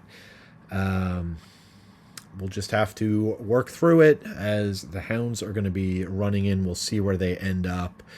The Spitting Drakes are not moving, so it doesn't even matter that they're being immobilized, and they are attacking pretty hard, hitting multiple targets and poisoning.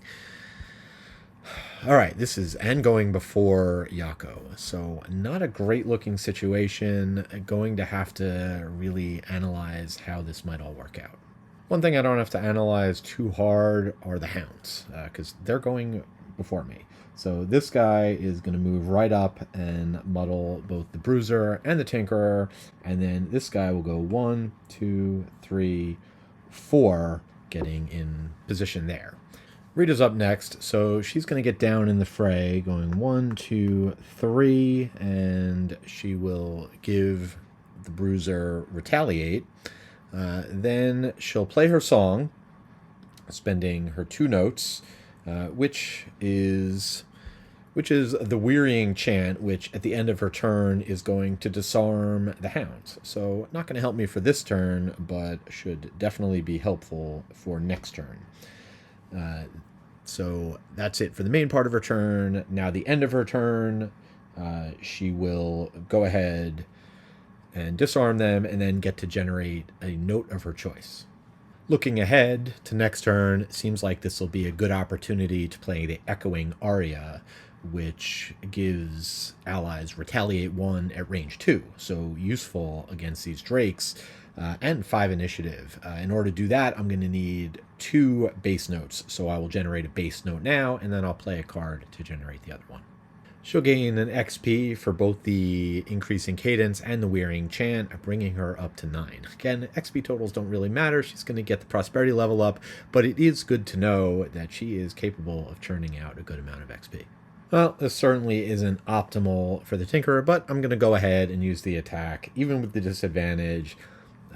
Even with the likelihood of wanting them missing, I do want to at least get damage in and not have this be a wasted turn. I could do a melee attack against the Hound, but then I would just take retaliate damage. Don't really want to do that. We'll take our chances, see what happens. I'll go ahead. I could get 2 drakes or a drake and a hound. I think I'll go for the 2 drakes, because that guy is in line of sight. So that way, potentially soften it up, because I think there's still a pretty good chance I'm going to have the bruiser run in and attack 2 drakes. So, yeah. So we'll go ahead, targeting these 2. This would normally be a 3 attack, but with the power ballad, the first one is going to be a 4 attack. So I can choose which enemy I want to hit first. I am going to make that the non-elite, who's currently at 8 health. So the attack against him, a 4 attack at disadvantage, either a 0 or a 0. So, okay, managed to hit on that. 4 damage to that guy. Now against the elite is just a 3 attack at disadvantage, and that will either be at ×2 or +2 and strengthen. I'll take that. Strengthen an ally. Bruiser's already strengthened, so I'll go ahead and strengthen the Soothsinger. Then no reason for the Tinkerer to take an attack, which is going to be at range 4 from the Elite Drake. I'll use 2. I'll head back outside, still next to the Bruiser, so I can go ahead and give him a shield. Last but not least, since I lost a card, I will use the Tinkerer's perk to generate wind. Now the Spitting Drakes are up doing the venom glands. The elite's attacking for 5, the others at 4. Not moving, looking for 2 targets and poisoning. They've only got 1 target they can reach. The elite is going to attack the Bruiser. Actually, now that I'm realizing, that's the only attack the Bruiser's going to take, because the other one's out of range. All right, so not terrible. This will be 5 attacks, not great. But let's go ahead and see. It is going to be +1, so 6 damage. Bruiser does have a shield from the Tinkerer, plus his armor, which we'll use again. He'll take 4 damage and be poisoned. On top of all that, Yakko is going to be muddled for a 3rd time. But again, no further effect, just normal muddled. Now he's up, down to 8 health, but he is undaunted. He is going to charge into the very toxic environment with a move 4. 1, 2, 3, 4. Unfortunately, I don't get to do a straight line movement and a bonus attack. It got blocked off from doing that. But I will be able to attack both of these drakes. I'm going to consume the wind to give myself +1. You know, I'm pretty sure I can do the attacks in any order. I don't think it really matters because I'm already at a 4 attack, which should be enough. I guess there's a possibility of a -1, but it doesn't make a lot of thematic sense. But I'm actually going to do my first attack against the one in the back because that's the one that'll get the +1. Bruiser will gain an XP going up to 2, and now the first attack, just regular, as he's both strengthened and muddled against the elite. is going to be a +3, so yeah. Took that one out without any problems.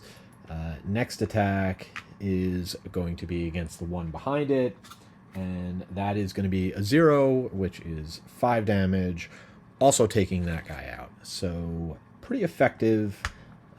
No complaints here. Now, the Bruiser is conveniently within range of 3 enemies. So what I'm going to do is, he is currently poisoned, so normally he could not use his scepter. So I will first have him use his Amulet of Life to heal himself of the poison. Then he'll go ahead and re-poison himself with the scepter, but that's going to allow him to poison all 3 enemies, plus shuffle 3 curses into his deck. Now, he is at 10 health, got a bunch of enemies in here, and his best initiative card next turn is 54, is as fast as he can go. However, Rita is going to be going on 5, and she is going to be disarming the other hound. So 2 hounds, not even going to be able to attack, just have the Drake to deal with, and I might be able to take that out before it gets a chance to go. So yeah, definitely think it's worth it now using that item. And the last order of business for the round, Dot will advance her songs. They've each got 1 tick left. And then the robot, so I did the calculation. If I have the robot come all the way down here and loot the chest here, can loot multiple chests, he has to end up outside. So coming down here, getting outside, he would be able to do that by round 17, as long as nobody gets in his way. Now, the game ends if I go past round 15. However, I can just drop some water, basically pushing that timeline back by 3 to 18. So I should be able to make it work. Also, I don't need to commit to anything yet. I can just, either way, I could change my mind later and send this guy outside. But for now, I might as well have the robot head down. For this round, just going to keep things going. The Soothsinger going to get up yet another song. The Retaliate, which hopefully won't be needed, but could be useful. But most importantly, just working towards that mastery. Also, she'll be able to grant an attack. Tinkerer will follow that. Probably just going to move in. Yeah, so I thought about having the Tinkerer heal, but I think more effective is an opportunity here for the Tinkerer to come in and attack a couple enemies. Get some damage down. Finally, the Bruiser will be able to also attack an enemy or heal if I decide to go that way. Let's find out when the enemies are going and then make our plans. Should also mention that at the start of the round, Yakko, who was at 10 health after taking those 2 attacks, is going to take a damage from being inside. He's got 1 token, so he'll drop down to 9, and then he'll get his 2nd damage token on his mat. So, that said, going on 5, 22, and 54, we've got the 2 hounds and the Spitting Drake, and unfortunately, with the hounds pack hunting at 19, that's not great because the Elite, I was hoping they would bunch up around the Bruiser, but I'm not going to have a chance to move the Tinkerer out of the way. So the Elite is actually going to move towards the Tinkerer. What can you do? Just going to have to accept that and deal with it. And then from the Spitting Drakes, a Splashing Bite. So just move 3 attack. I'm pretty sure they won't move to avoid Retaliate. They'll just move to be within the range. So if I get close enough to it, that may work out. I'll have to double check the rules on that. But let's get into it. We'll kick things off with Rita, who is going to go ahead and do a Singing Arrow, granting an ally within 3, and that'll be the Tinkerer, because I realize she's not close enough to the Bruiser to do that, unfortunately. So the Tinkerer will go ahead and do a 2-attack range 3 against the Elite Hound. This will be a straight-up attack, +1 from the poison, so a 3 + 1 is 4. The Hound is down to 4. The Singing Arrow will generate a 2nd base note, plus the one she had from last turn. I will then use those 2 base notes to go ahead and put the Echoing Aria into play. Then we'll move on to the end of her turn, where lots of songs go off. For the last round, so actually the hounds should have taken 1 more damage, because that song is in effect, still in play. So that guy's actually down to 3. That was the first attack of the Tinker, so we'll just have to remember he won't get that bonus again. Then the next song is going to go ahead and disarm the other hound. And then finally, we will be able to grant all of our allies retaliate 1 at range 2. Also, I forgot to mention that at the end of her turn, she produces a note. This will be the final time that happens. And to set her up for yet another song next turn, she'll gain a treble note. Next up are the hounds, and again, the elite, given the choice between the two, is going to move. Actually, I guess his target, his focus is going to be the soothsinger. So he'll move up to the soothsinger, and that will be it for him. And then the other one will just stay where it is, and neither of them are able to attack. They were both disarmed, so that'll do it for the hounds.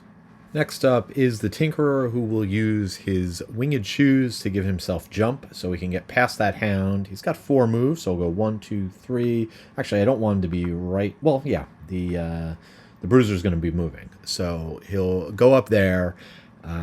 That'll put him in a position where he can then use jet propulsion to do a 2 attack against each of the hounds. And with the poison, these will be a 3 attack. We'll start with the elite, which is, wow. Okay, so that's going to be a 5 attack, and once again we have gotten strengthen. I will go ahead and strengthen the bruiser in advance of his attack, and then that's going to take that guy off the board, and then we'll go ahead and do a 2nd attack against the other hound. I guess the Soothinger also going to be strengthened. Unbelievable. So 5 damage, knocking those hounds down to 3.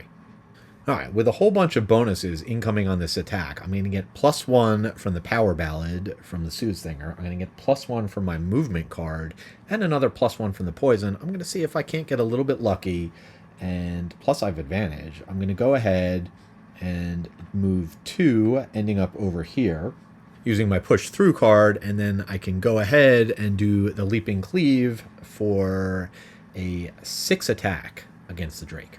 And this attack coming in with advantage is either going to be a +1 or a +2.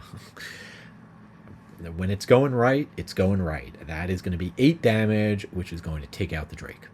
And since I've got all this loot around me, now's as good a time as any. I'm going to go ahead and use my patch armor to get my armor back. And that'll... I'm already going to get the loot underneath me. It'll let me get 2 more. Incidentally, I did find out from the comments from my last video that they actually did change the rules. You can patch armor recover an item that's mid-use. So if the armor's got 1 tick in patch armor, I would get it back to full. In this case, it was used up, so even better. Although I guess getting the armor back is kind of a moot point because I'm going to go ahead and short rest, and I will use my earring to get, in this case, my boots and my amulet back. The card I lost is Sweeping Blow, which is good movement and good initiative, but I'm not too concerned about it, so I'm fine with that. We'll let that one go. That's going to bring us to the end of the round. So the Soothinger, in this case, 2 of her songs are done. She'll gain an XP as the echoing aria advances. And then the robot will continue moving 1, 2, 3 back in this direction. Here's a setup as we enter round 11. Going to get yet another song going for Rita, which is going to get her just 1 away from completing that battle goal. And then she'll also be able to move in, do a little bit of looting. That's also going to put her in range of the Tinkerer's stamina booster so that she can get back her card that lets her generate additional notes. The Bruiser is well poised to take out the Hound. So much the better if the Hound moves to him and he can kill the Hound and then start moving. And then just continuing to make his way up north. Might take a rest outside or might use my water tile. Not sure yet, but let's move things forward. All right, so here's my situation. 11, 29, and 37 I'm going. Yakko now at 8 health. He had 2 tokens on his mat, took a damage, now has 3 tokens on his mat. The Tinkerer has 1, so Yakko's going to take 2 damage next turn, unless he decides to use the water at the end of his turn. That'll really depend on what the hounds do. So let's see when they're going.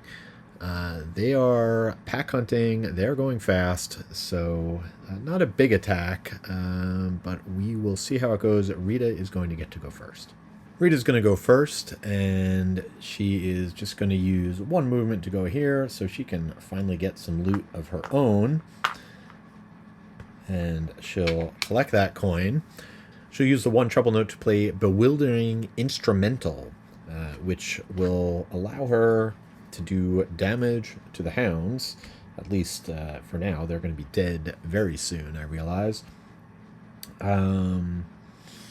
And that's going to do it for the main part of her turn. Now with the songs, she will go ahead and continue to give Retaliate at range 2 to everybody. She will do 1 damage to the hounds and muddle them, which is certainly timely as they're about to attack. And last but not least, at the end of her turn, I'm going to have her go ahead and discard her water tile now that she is not on an... Again, with the rules, it says as long as you're not on one of the outdoor tiles. She is not. Doorway is not considered to be on one of those tiles. So she can discard her water tile to move the round marker up 3, or as I'm counting it, just push back Doom by 3. So Doom now not happening till round 18. And I probably should have planned this out better with the Bruiser, because knowing that if the hounds attacked, which they were likely to do, they are sealing their own fate. They're going to move up to get in range of the Bruiser and go ahead and do a 2 attack at disadvantage. No advantage from pack tactics. And there's a curse, as well as a 0. So no damage, but as we have learned, Retaliate still happens. So, of course, there's the Retaliate 1 that comes from the Soothsayer, and we have this card over here that has been sitting here since turn 1. Can you believe this is the first time the Bruiser's taken a melee attack? So that's 3 Retaliate damage to the hounds, who now are dead. And no damage to the Bruiser, which is fantastic. Actually, yeah, and he was poisoned, so +1, but a miss is still a miss. That's going to do it for the hound's turn. Alright, so I'm sitting here thinking I did not make the best choice in terms of using these cards now, because, like I said, the hounds were just going to kill themselves anyway. And if I get too far away from the Tinkerer, I'm not going to be able to get that 4 heal with advantage that I was looking at.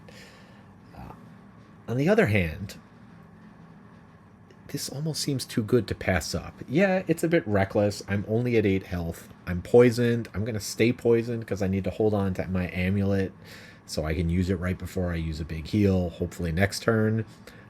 But you know what? YOLO. We're going to be retiring soon.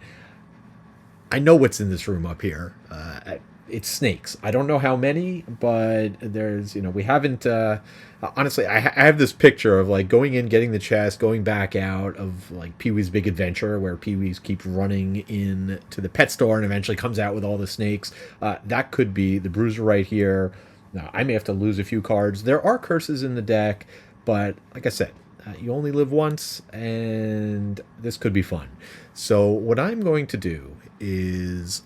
I'm going to use my top movement to just go 1-2. Then I'm going to use my boots, which is going to change my move 4 into a move 5. So 1, 2, 3, 4, 5. Now I get to do a 5 attack against the rubble, which, look, if things work out well, I will draw a 0 or a -1. I do not want to do 6 damage to this. But my deck is pretty stacked, so there's definitely a possibility that I do. And if I do, a bunch of snakes are going to come pouring out. Let's see what happens. Oh, it's a lot better than we usually do. Alright, thumbs up. Ready, guys? Let's do this. Leroy Jenkins! Oh my god, he just ran in. Alright, base 5 attack against the rubble, and... yeah, there's a +1. So we have destroyed the rubble, and now we get to see what's inside. I wish you could have seen the reaction shot when I clicked the button in X-Haven to open the door, and it said add 4 elite vipers, plus a non-elite. This may not have been my smartest decision. Yeah, there's a nest in here surrounded by a pit of vipers.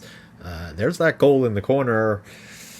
Yeah, well, let's see what the vipers are doing. Swift Fangs. Moving 4 with a jump. The elites are all attacking 3. They are poisoning. That's why I didn't cure the poison. Only because, like I said, I knew that these guys would probably be poisoning. The elites have it built in. If I'm going to heal, if I survive and can heal next turn, then I would want to get rid of the poison first. Then I can do a 5 heal. Well, I mean, I guess the good news is they're not attacking ranged. So I can only get hit by 3 of them. Let's see what happens. All right. Fortune favors the bold, and I think I may have gotten at least a little bit lucky here. I mean, we still have to draw the attacks, but this one is actually the lowest number. Again, randomly placed. It is going to go ahead and move 1. I guess this tile should be here. It'll go ahead and move there, and it will do its attack. This will be a 3 attack, plus 1 because I'm poisoned, so a 4 attack. That is going to be -1, so 3 damage. I do have my armor ready to go, so that prevents another one. So only 2 damage there, and hey, retaliate from the Soothsinger, so the snake takes 1 damage. And just because I can, and hey, you never know, I may stun him, I'm going to go ahead and use my mace to do a 1 attack. That is going to be... it's a miss. And I'd say I'd rather it be on that, but I'm going to have to reshuffle anyway, so I could always miss again. All right, moving back to the snakes. This is where I lucked out, is that the next one is right here. So he is going to go 1, 2, 3 to get next to me, which means the others are not going to be able to get in range. So if it had been placed differently, I would have taken the 3 attacks, but let's see what this attack is going to do. Again, it's a 3 plus 1 from the poison, so is a 4, and a 0, so a 4. I will use my armor again and only take 3 damage, and I'm down to 3 health. And I'm not sure why I didn't show you more zoomed up, but there it is. Finishing off the snake movement. Again, forward jump. None of them can get over here. So this guy is next. He'll just move as close as he can. This guy will move down here. And then this guy will hop over here. So that is going to do it for them. And hey, now the Tinkerer gets to go.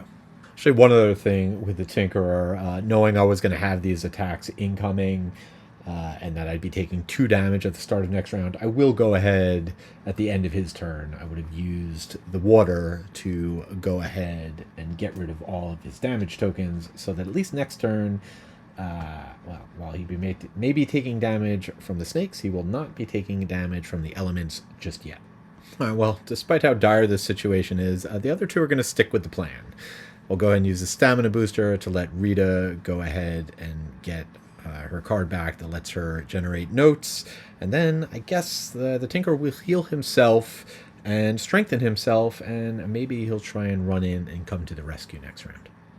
Now, if the Tinkerer is going to have any chance of saving the Bruiser's bacon, he is going to need to take a short rest. So I did that. He ended up losing the harmless contraption. That's fine. If I bring something out, it's going to be the battle bot. And actually, there's a good chance I am going to do that. So as the Tinkerer gets ready to strap on his racket boots, we'll just finish things up. Rita will advance both of her songs 1. At least they're still both out. And the robot will move 3, and now is definitely going to have to go down and doing the looting because everybody else is going to be busy dealing with this den of vipers. Round 12, and right about now, Rita is thinking, what have I gotten myself into? Things have gotten wild. She has to kind of abandon working on her songs and her mastery for a moment to follow in, try and help save the day. I'm not sure. It's kind of nuts right now because she can't really do a lot of her generation of notes if there's nobody nearby. I mean, I guess she could just remove herself from the equation entirely, but where's the fun in that? So probably going to be flipping things around. She's going to be moving for... I won't be able to do the attack, which means I won't be able to generate the treble note. Alas. The Tinkerer, like I said, strapping on the rocket boots, rushing in there. I feel like the best thing I can do to protect the Bruiser right now is by going 10, I know I'll be faster than the Vipers. I can get in there, I can summon the in the battle bot, and that way no more enemies than the two already next to the Bruiser will be able to attack him. And then the Bruiser will at least live to heal himself and do some damage with a trample. And most likely have to lose a card or two to prevent the incoming damage. It depends, as always, what the Vipers are doing. I do not believe the Vipers ever rest. They don't have any cards that don't do an attack. So there is damage incoming. Also, speaking of damage incoming, at the start of this round, the Tinkerer did take his second damage token. He already had one, so he took 1 damage. Bruiser had 0. So no damage. He's up to 1 now, and also the Soothsinger picked up a damage token on her mat, but no damage yet. And here's the situation in X-Haven. We got Yakko going very fast at 10, followed by Rita. Yakko bringing up the rear. He, in order to do his best combo, not good at initiative, or best combo in this situation, which is to heal himself and also do the trample. And then, of course, we have the giant Vipers. 2 of them have taken retaliate damage. They'll continue to take retaliate damage. I wish there were a little bit more, but they're going to be doing a surround. So at least Rita gets to go first. She'll be able to muddle one of them. Still some pretty tough attacks. +2, yeah, these are some pretty huge attacks. Hey, you got to give me credit. If nothing else, I am making this entertaining for you guys. I could have been very slow and methodical like I was dealing with the first 3 rooms. Where's the fun in that? Let's see if we can figure out a way to pull this out. We're not hopeless yet. I have a few tricks up my sleeve, starting with the rocket boots, which is going to give me 8 movement with jump, so we can hop up over here. 1, 2, 3, 4, 5, 6, 7, 8 is going to get me right into the action, and then yeah, let's get some firepower. We will summon the battle bot, not to mention somebody to take some attacks. We'll summon the battle bot next to us. That's going to generate 2 elements. Can I do wind and wind? It doesn't really matter.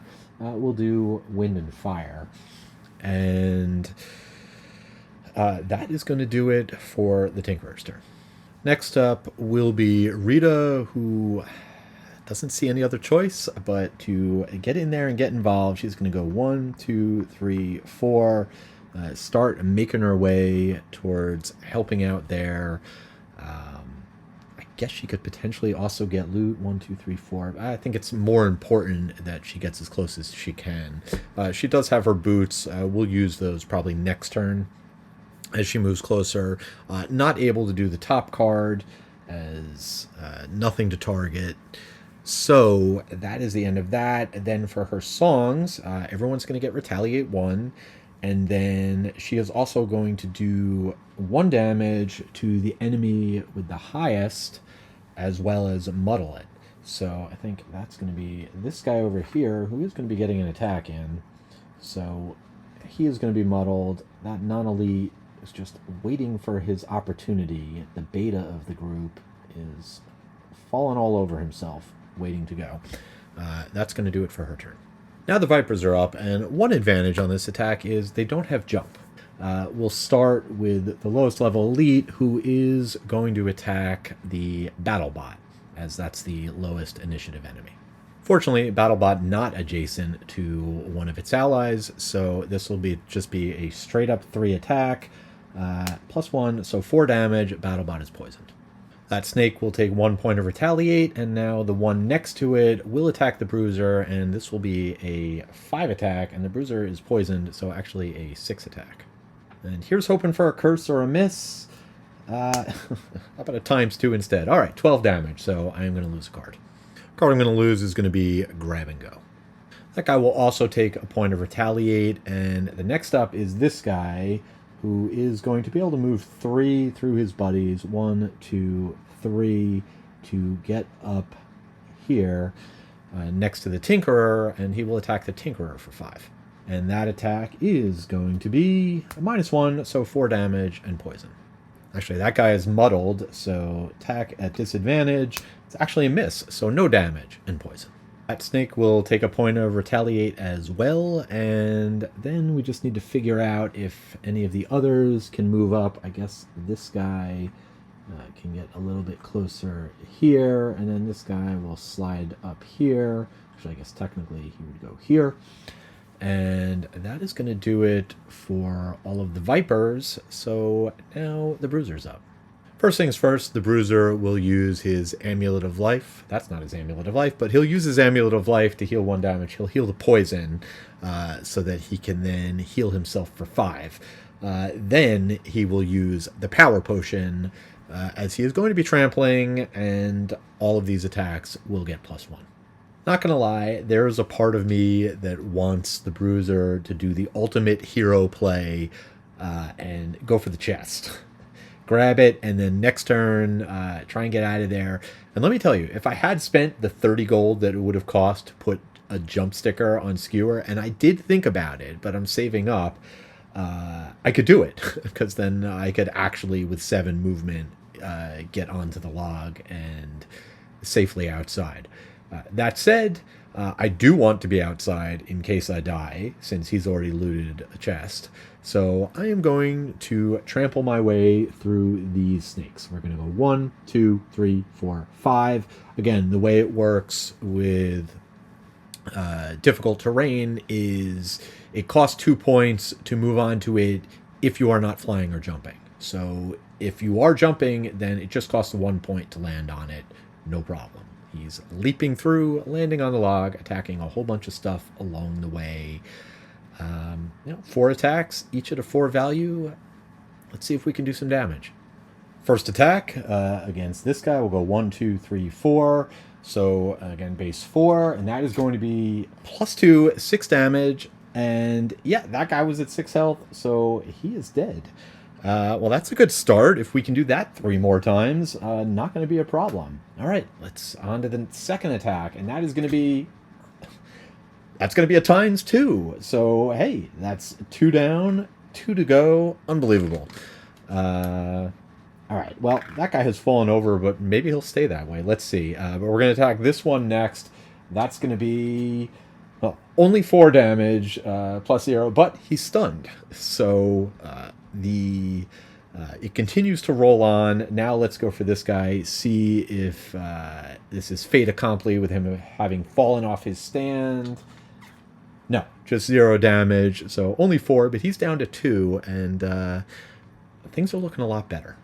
Just to finish out the round, the Soothsinger will tick down 2 of her songs. They're both still up. And the BattleBot will, not the BattleBot, sorry, the Helper Bot will go 1, 2, 3, getting a little bit closer to that chest that everybody else has seen fit to leave behind. One thing I forgot, as usual, welcome to the club, Rita, of people forgetting to short rest at the end of their turn. She is down to 0 cards and cannot afford to have her long rest. She needs to get in on the action. Randomly have to lose a card, and it is the mobilizing measure. That's fine. Round 13, and I just realized, looking over, I actually completed the Soothsingers somewhere down the road, completed her first mastery, because I'm looking at my 7 different songs, and I have played them all. So that also means I've spent 14 notes on songs, so I just need to spend 6 more. So let's start building that back up again. She's going to be getting into the action, moving up. It should be able to get in an attack, most likely. Bruiser's going last this round, but he's well positioned with a jump to kind of clean up whatever's left. I got the Tinkerer going as fast as he can, so I can get the BattleBot up in there. So let's check out the enemies. All right, so here we are, 12, 14, and 35. Looking at the situation. Doing okay on health now that there's not as many enemies. Yakko at 8. Rita and Wakko both do take a damage. Put another counter on their mat. That's going to be a little tricky for Rita. She can't stick around here too long without having much health, so she's just kind of working her way through, heading outside. Yakko, who is outside right now, clears all his counters.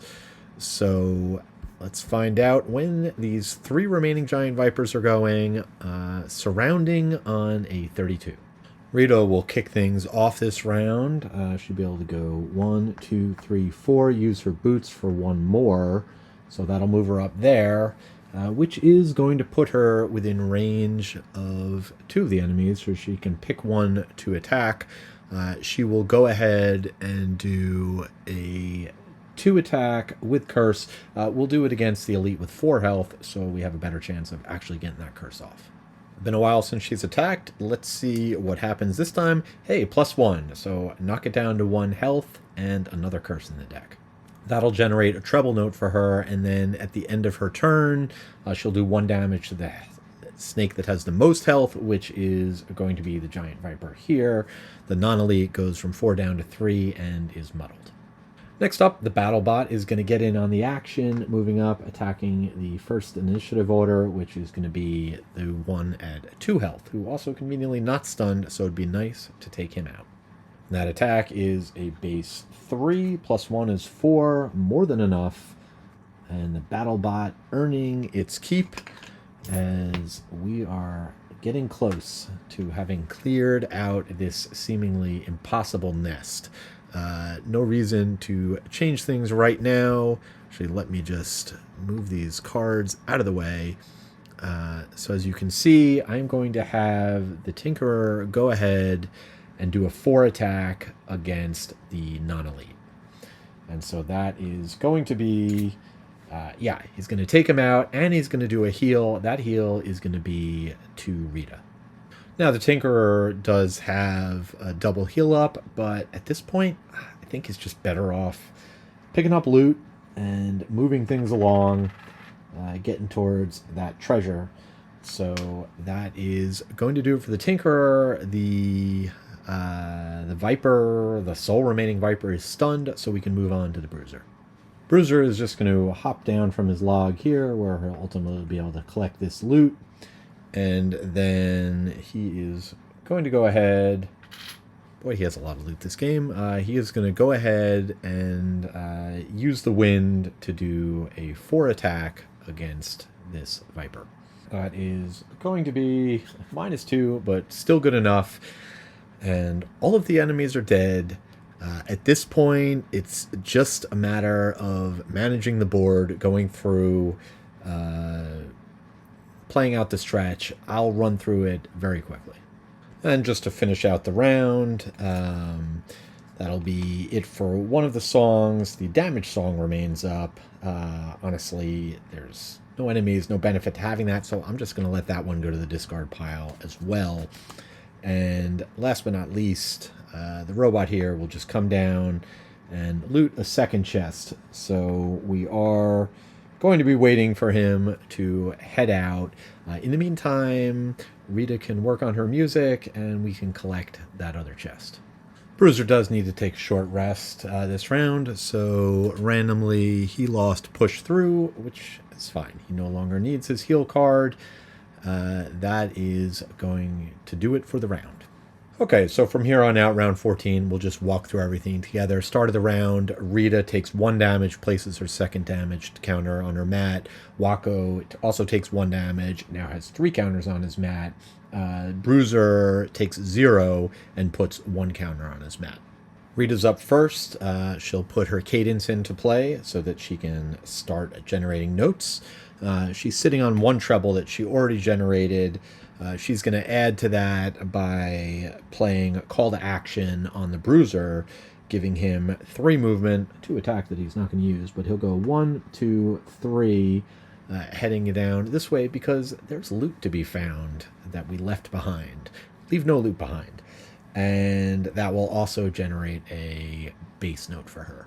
And at the end of her turn, she will gain another note of her choice, another bass note. So now she's got 2 bass and a treble, which she'll be able to use to play a song next turn. And she'll also gain 1 XP as we slide the counter down.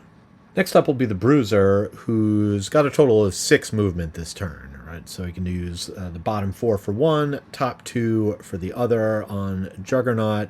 So that's going to look like this, going through the door 1, 2, 3, 4, 5, 6, letting him pick up that coin, and that's it for the Bruiser. Tinker is going to go ahead and take care of that chest with a move to loot 2, but before he does that, he will go ahead and throw a 4 heal on Rita, getting her back up to 6. So then he'll pop over here, loot these 2 things, and that is going to do it for the Tinkerer. Finally, the Helper Bot will begin making his way towards the exit. Last thing that round is I will go ahead and have the Tinker use his Stamina Potion to get the Rejuvenating Elixir back. In round 15, Rita will take another 1 damage. Now she's up 3 tokens, starting to get a little hairy. Yakko will take 2 damage. He's got 4 tokens on his mat, and Yakko will take 1 damage, down to 6. Would have preferred to have the Tinkerer go before Rita, the Soothsinger, so that I could move the bot off the loot and she could get it, but it did not work out that way, alas. So what's going to happen instead is she does have to go first. I just didn't have the option. She's going to go ahead. She's got the notes she needs to put her song into play, the Dissonant Rhythm. So we'll spend all those. That's 17 spent now. So we are on our way towards getting there. Then she'll go ahead and she's actually just going to play the other card for a move 2. So she'll move up here, and then she does get to generate a note.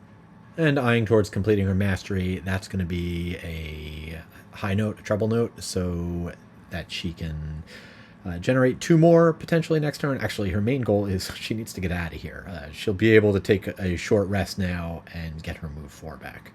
On the short rest, the card she lost from last turn would have been from this turn, is the Singing Arrow. All right, continue on to this turn, I guess, with the Tinkerer. Tinkerer is going to go ahead and go... We'll have this guy move, the bot, so get him out of the way. Then the Tinkerer will move up here. It doesn't really matter. We'll go ahead. Actually, we'll go here, grab that loot, and throw another heal on to the Soothsinger, putting her back up to 6, and then he will go ahead and don't even need to use the water tile. That'll be the end of his turn. All right, next up, we'll keep it real simple for the Bruiser, who's just going to move 1 and collect yet more loot, and that's going to be the end of the round. Oh, but let us not forget about the Helper Bot, who is going to be able to go 1, 2, 3.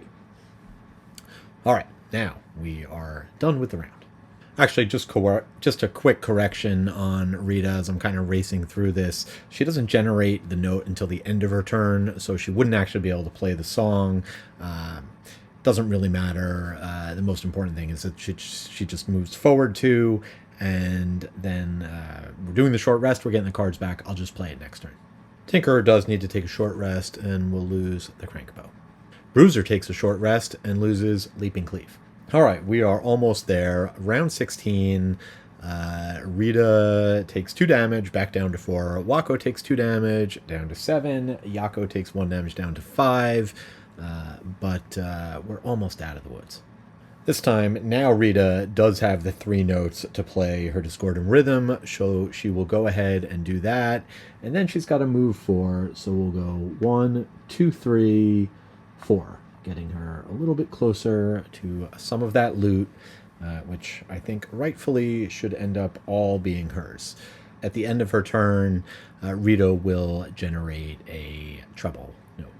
Then it is going to be the Tinkerer, who has a move 4 and a heal.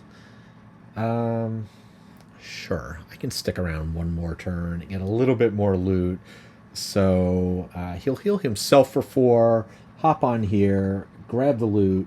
Of course, actually, the Tinkerer's heal is going to remove his poison, not give him any health. And actually, I'm going to use the water to just push the round counter again, because I can't remember if you get to that round or if it's the end of that round. I don't even want to take a chance. It doesn't matter that he's got a pilot counter. He's going to take more damage. He'll be fine. He does need to take a short rest to go ahead and get his move back. And of course, in doing that short rest, he drew his move 4, so I took a damage. He's down to 6. Then for the Bruiser, it's just going to be a move 7 to get out of here. 1, 2, 3, 4, 5, 6, 7, and he ends up next to the water. He'll gain some XP, and that's going to be it for him. And now in round 17, Yakko will take 3 damage. The other 2 are safely outside, no damage taken. Also, I did forget to move the robot last turn, so he would have gone 1, 2, 3. So he's not quite out, and he's going to probably stay there for a bit until we're ready. Now, just going through it, let's try and be more thorough here. I'm going to start with Rita, who's just going to move 2, and that's it. That's all she's doing. At the end of her turn, she will generate a note, and that is going to be a base note. Then the Tinkerer is just going to get out of here, go 1, 2, 3, 4, and he has made it safely out. The Bruiser is just going to wander around the pond for his battle goal, not finish where he started, and that is going to do it for round 17, as I'm going to have the Helper Bot stay where it is. And finally, in round 18, nobody's taking damage. Everybody's outside. Both the Bruiser and the Tinkerer, who are on the verge of being exhausted, are going to take a much-needed, much-deserved long rest. And finishing things off on her end, she does have the 2 notes. This will give her a 3rd, as she will play the Echoing Aria for the bottom effect, a loot 1, which is going to let her pick up these other 2 coins. It'll generate a treble clef, giving her the 3 notes that she needs to put yet another song into play. She has now spent 20 notes, did not lose a single one. She has mastered her art in this, her first outing. And then finally, just to finish things off, the robot will move in, and that will trigger the end of the scenario. One other note before we get into the post-game, with increased cadence in play, technically Rita would generate another note at the end of the turn, which I guess would probably mess up her mastery goal, but as a persistent effect, you can just discard those at any time, so I will discard it before the end of her turn. Now, for completing the scenario, no special rewards, but we do unlock the Saw class, and part of a benefit of that is an additional +1 prosperity. So before the Tinkerer even retires next city phase, and he will have to retire next city phase, I am up to prosperity level 3. Now let's take a look at the individual characters. Yakko, with quite an exciting adventure, doing his best Leroy Jenkins impersonation. And if you don't know what Leroy Jenkins is, look it up. Pretty entertaining viral video that I remember from back in my World of Warcraft days. But for him, he picked up 17 XP and 33 gold. So that's going to bump him up to 247 XP. As for gold, he would be at 99, but I also, from reading the comments from my previous video, discovered I had overpaid. Which seems ridiculous that trample, but it is 2 separate abilities, the move and the attack. So you only have to pay 30 divided by half because it's a lost card, so 15 for the move ability on the trample. And since I had paid 30, refunding myself 15 back, so Bruiser has 114 gold to spend. He did complete his battle goal of never staying in one place too long, so he gets a check mark, and that's going to do it for him as he gets ready for what should be his final scenario. And in his swan song, Yakko the Quattrol Tinkerer did manage to pick up 23 XP. along with 12 gold. He'll be able to sell off his items for a little bit more gold, see if maybe we can't find another enhancement somewhere before he packs up his toolbox and takes an extended vacation. For Battle Goal, he did not complete his because right at the end, the battle bot killed one of the elite snakes, and that counts as a kill for him. Finally, Rita the Quattral Soothsinger, in her first outing, managed to pick up 22 XP. Not that it matters, she's going to prosperity level up to level 2. But she also picked up 12 gold, and she got 2 check marks. But most importantly, she completed both of her masteries, so she'll actually, with the level up, will be getting 3 perks next time. And that's going to do it for another adventure for the Gloomaniacs. You saw Yakko put the Maniac in Gloomaniacs. Turned out to be a pretty fun and unexpected part of the journey. Next time out, I will be having unlocked the Saw character. We'll be creating a new character. Again, a class I have never encountered before, did not open in first edition, so looking forward to finding what that's out about. I have a feeling healing is going to be involved. So works out well that we'll have a healer to replace our outgoing healer. If you enjoy the video, as usual, subscribe, give a thumbs up, check out some of the other stuff I'm doing at dranthar.com. Always appreciate your comments. A lot of conversation going on in the last video. I enjoy that. So whatever you think of it, let me know what you think of the music note, what you're looking forward to in future, by all means. And as always, until next time, and thanks for watching.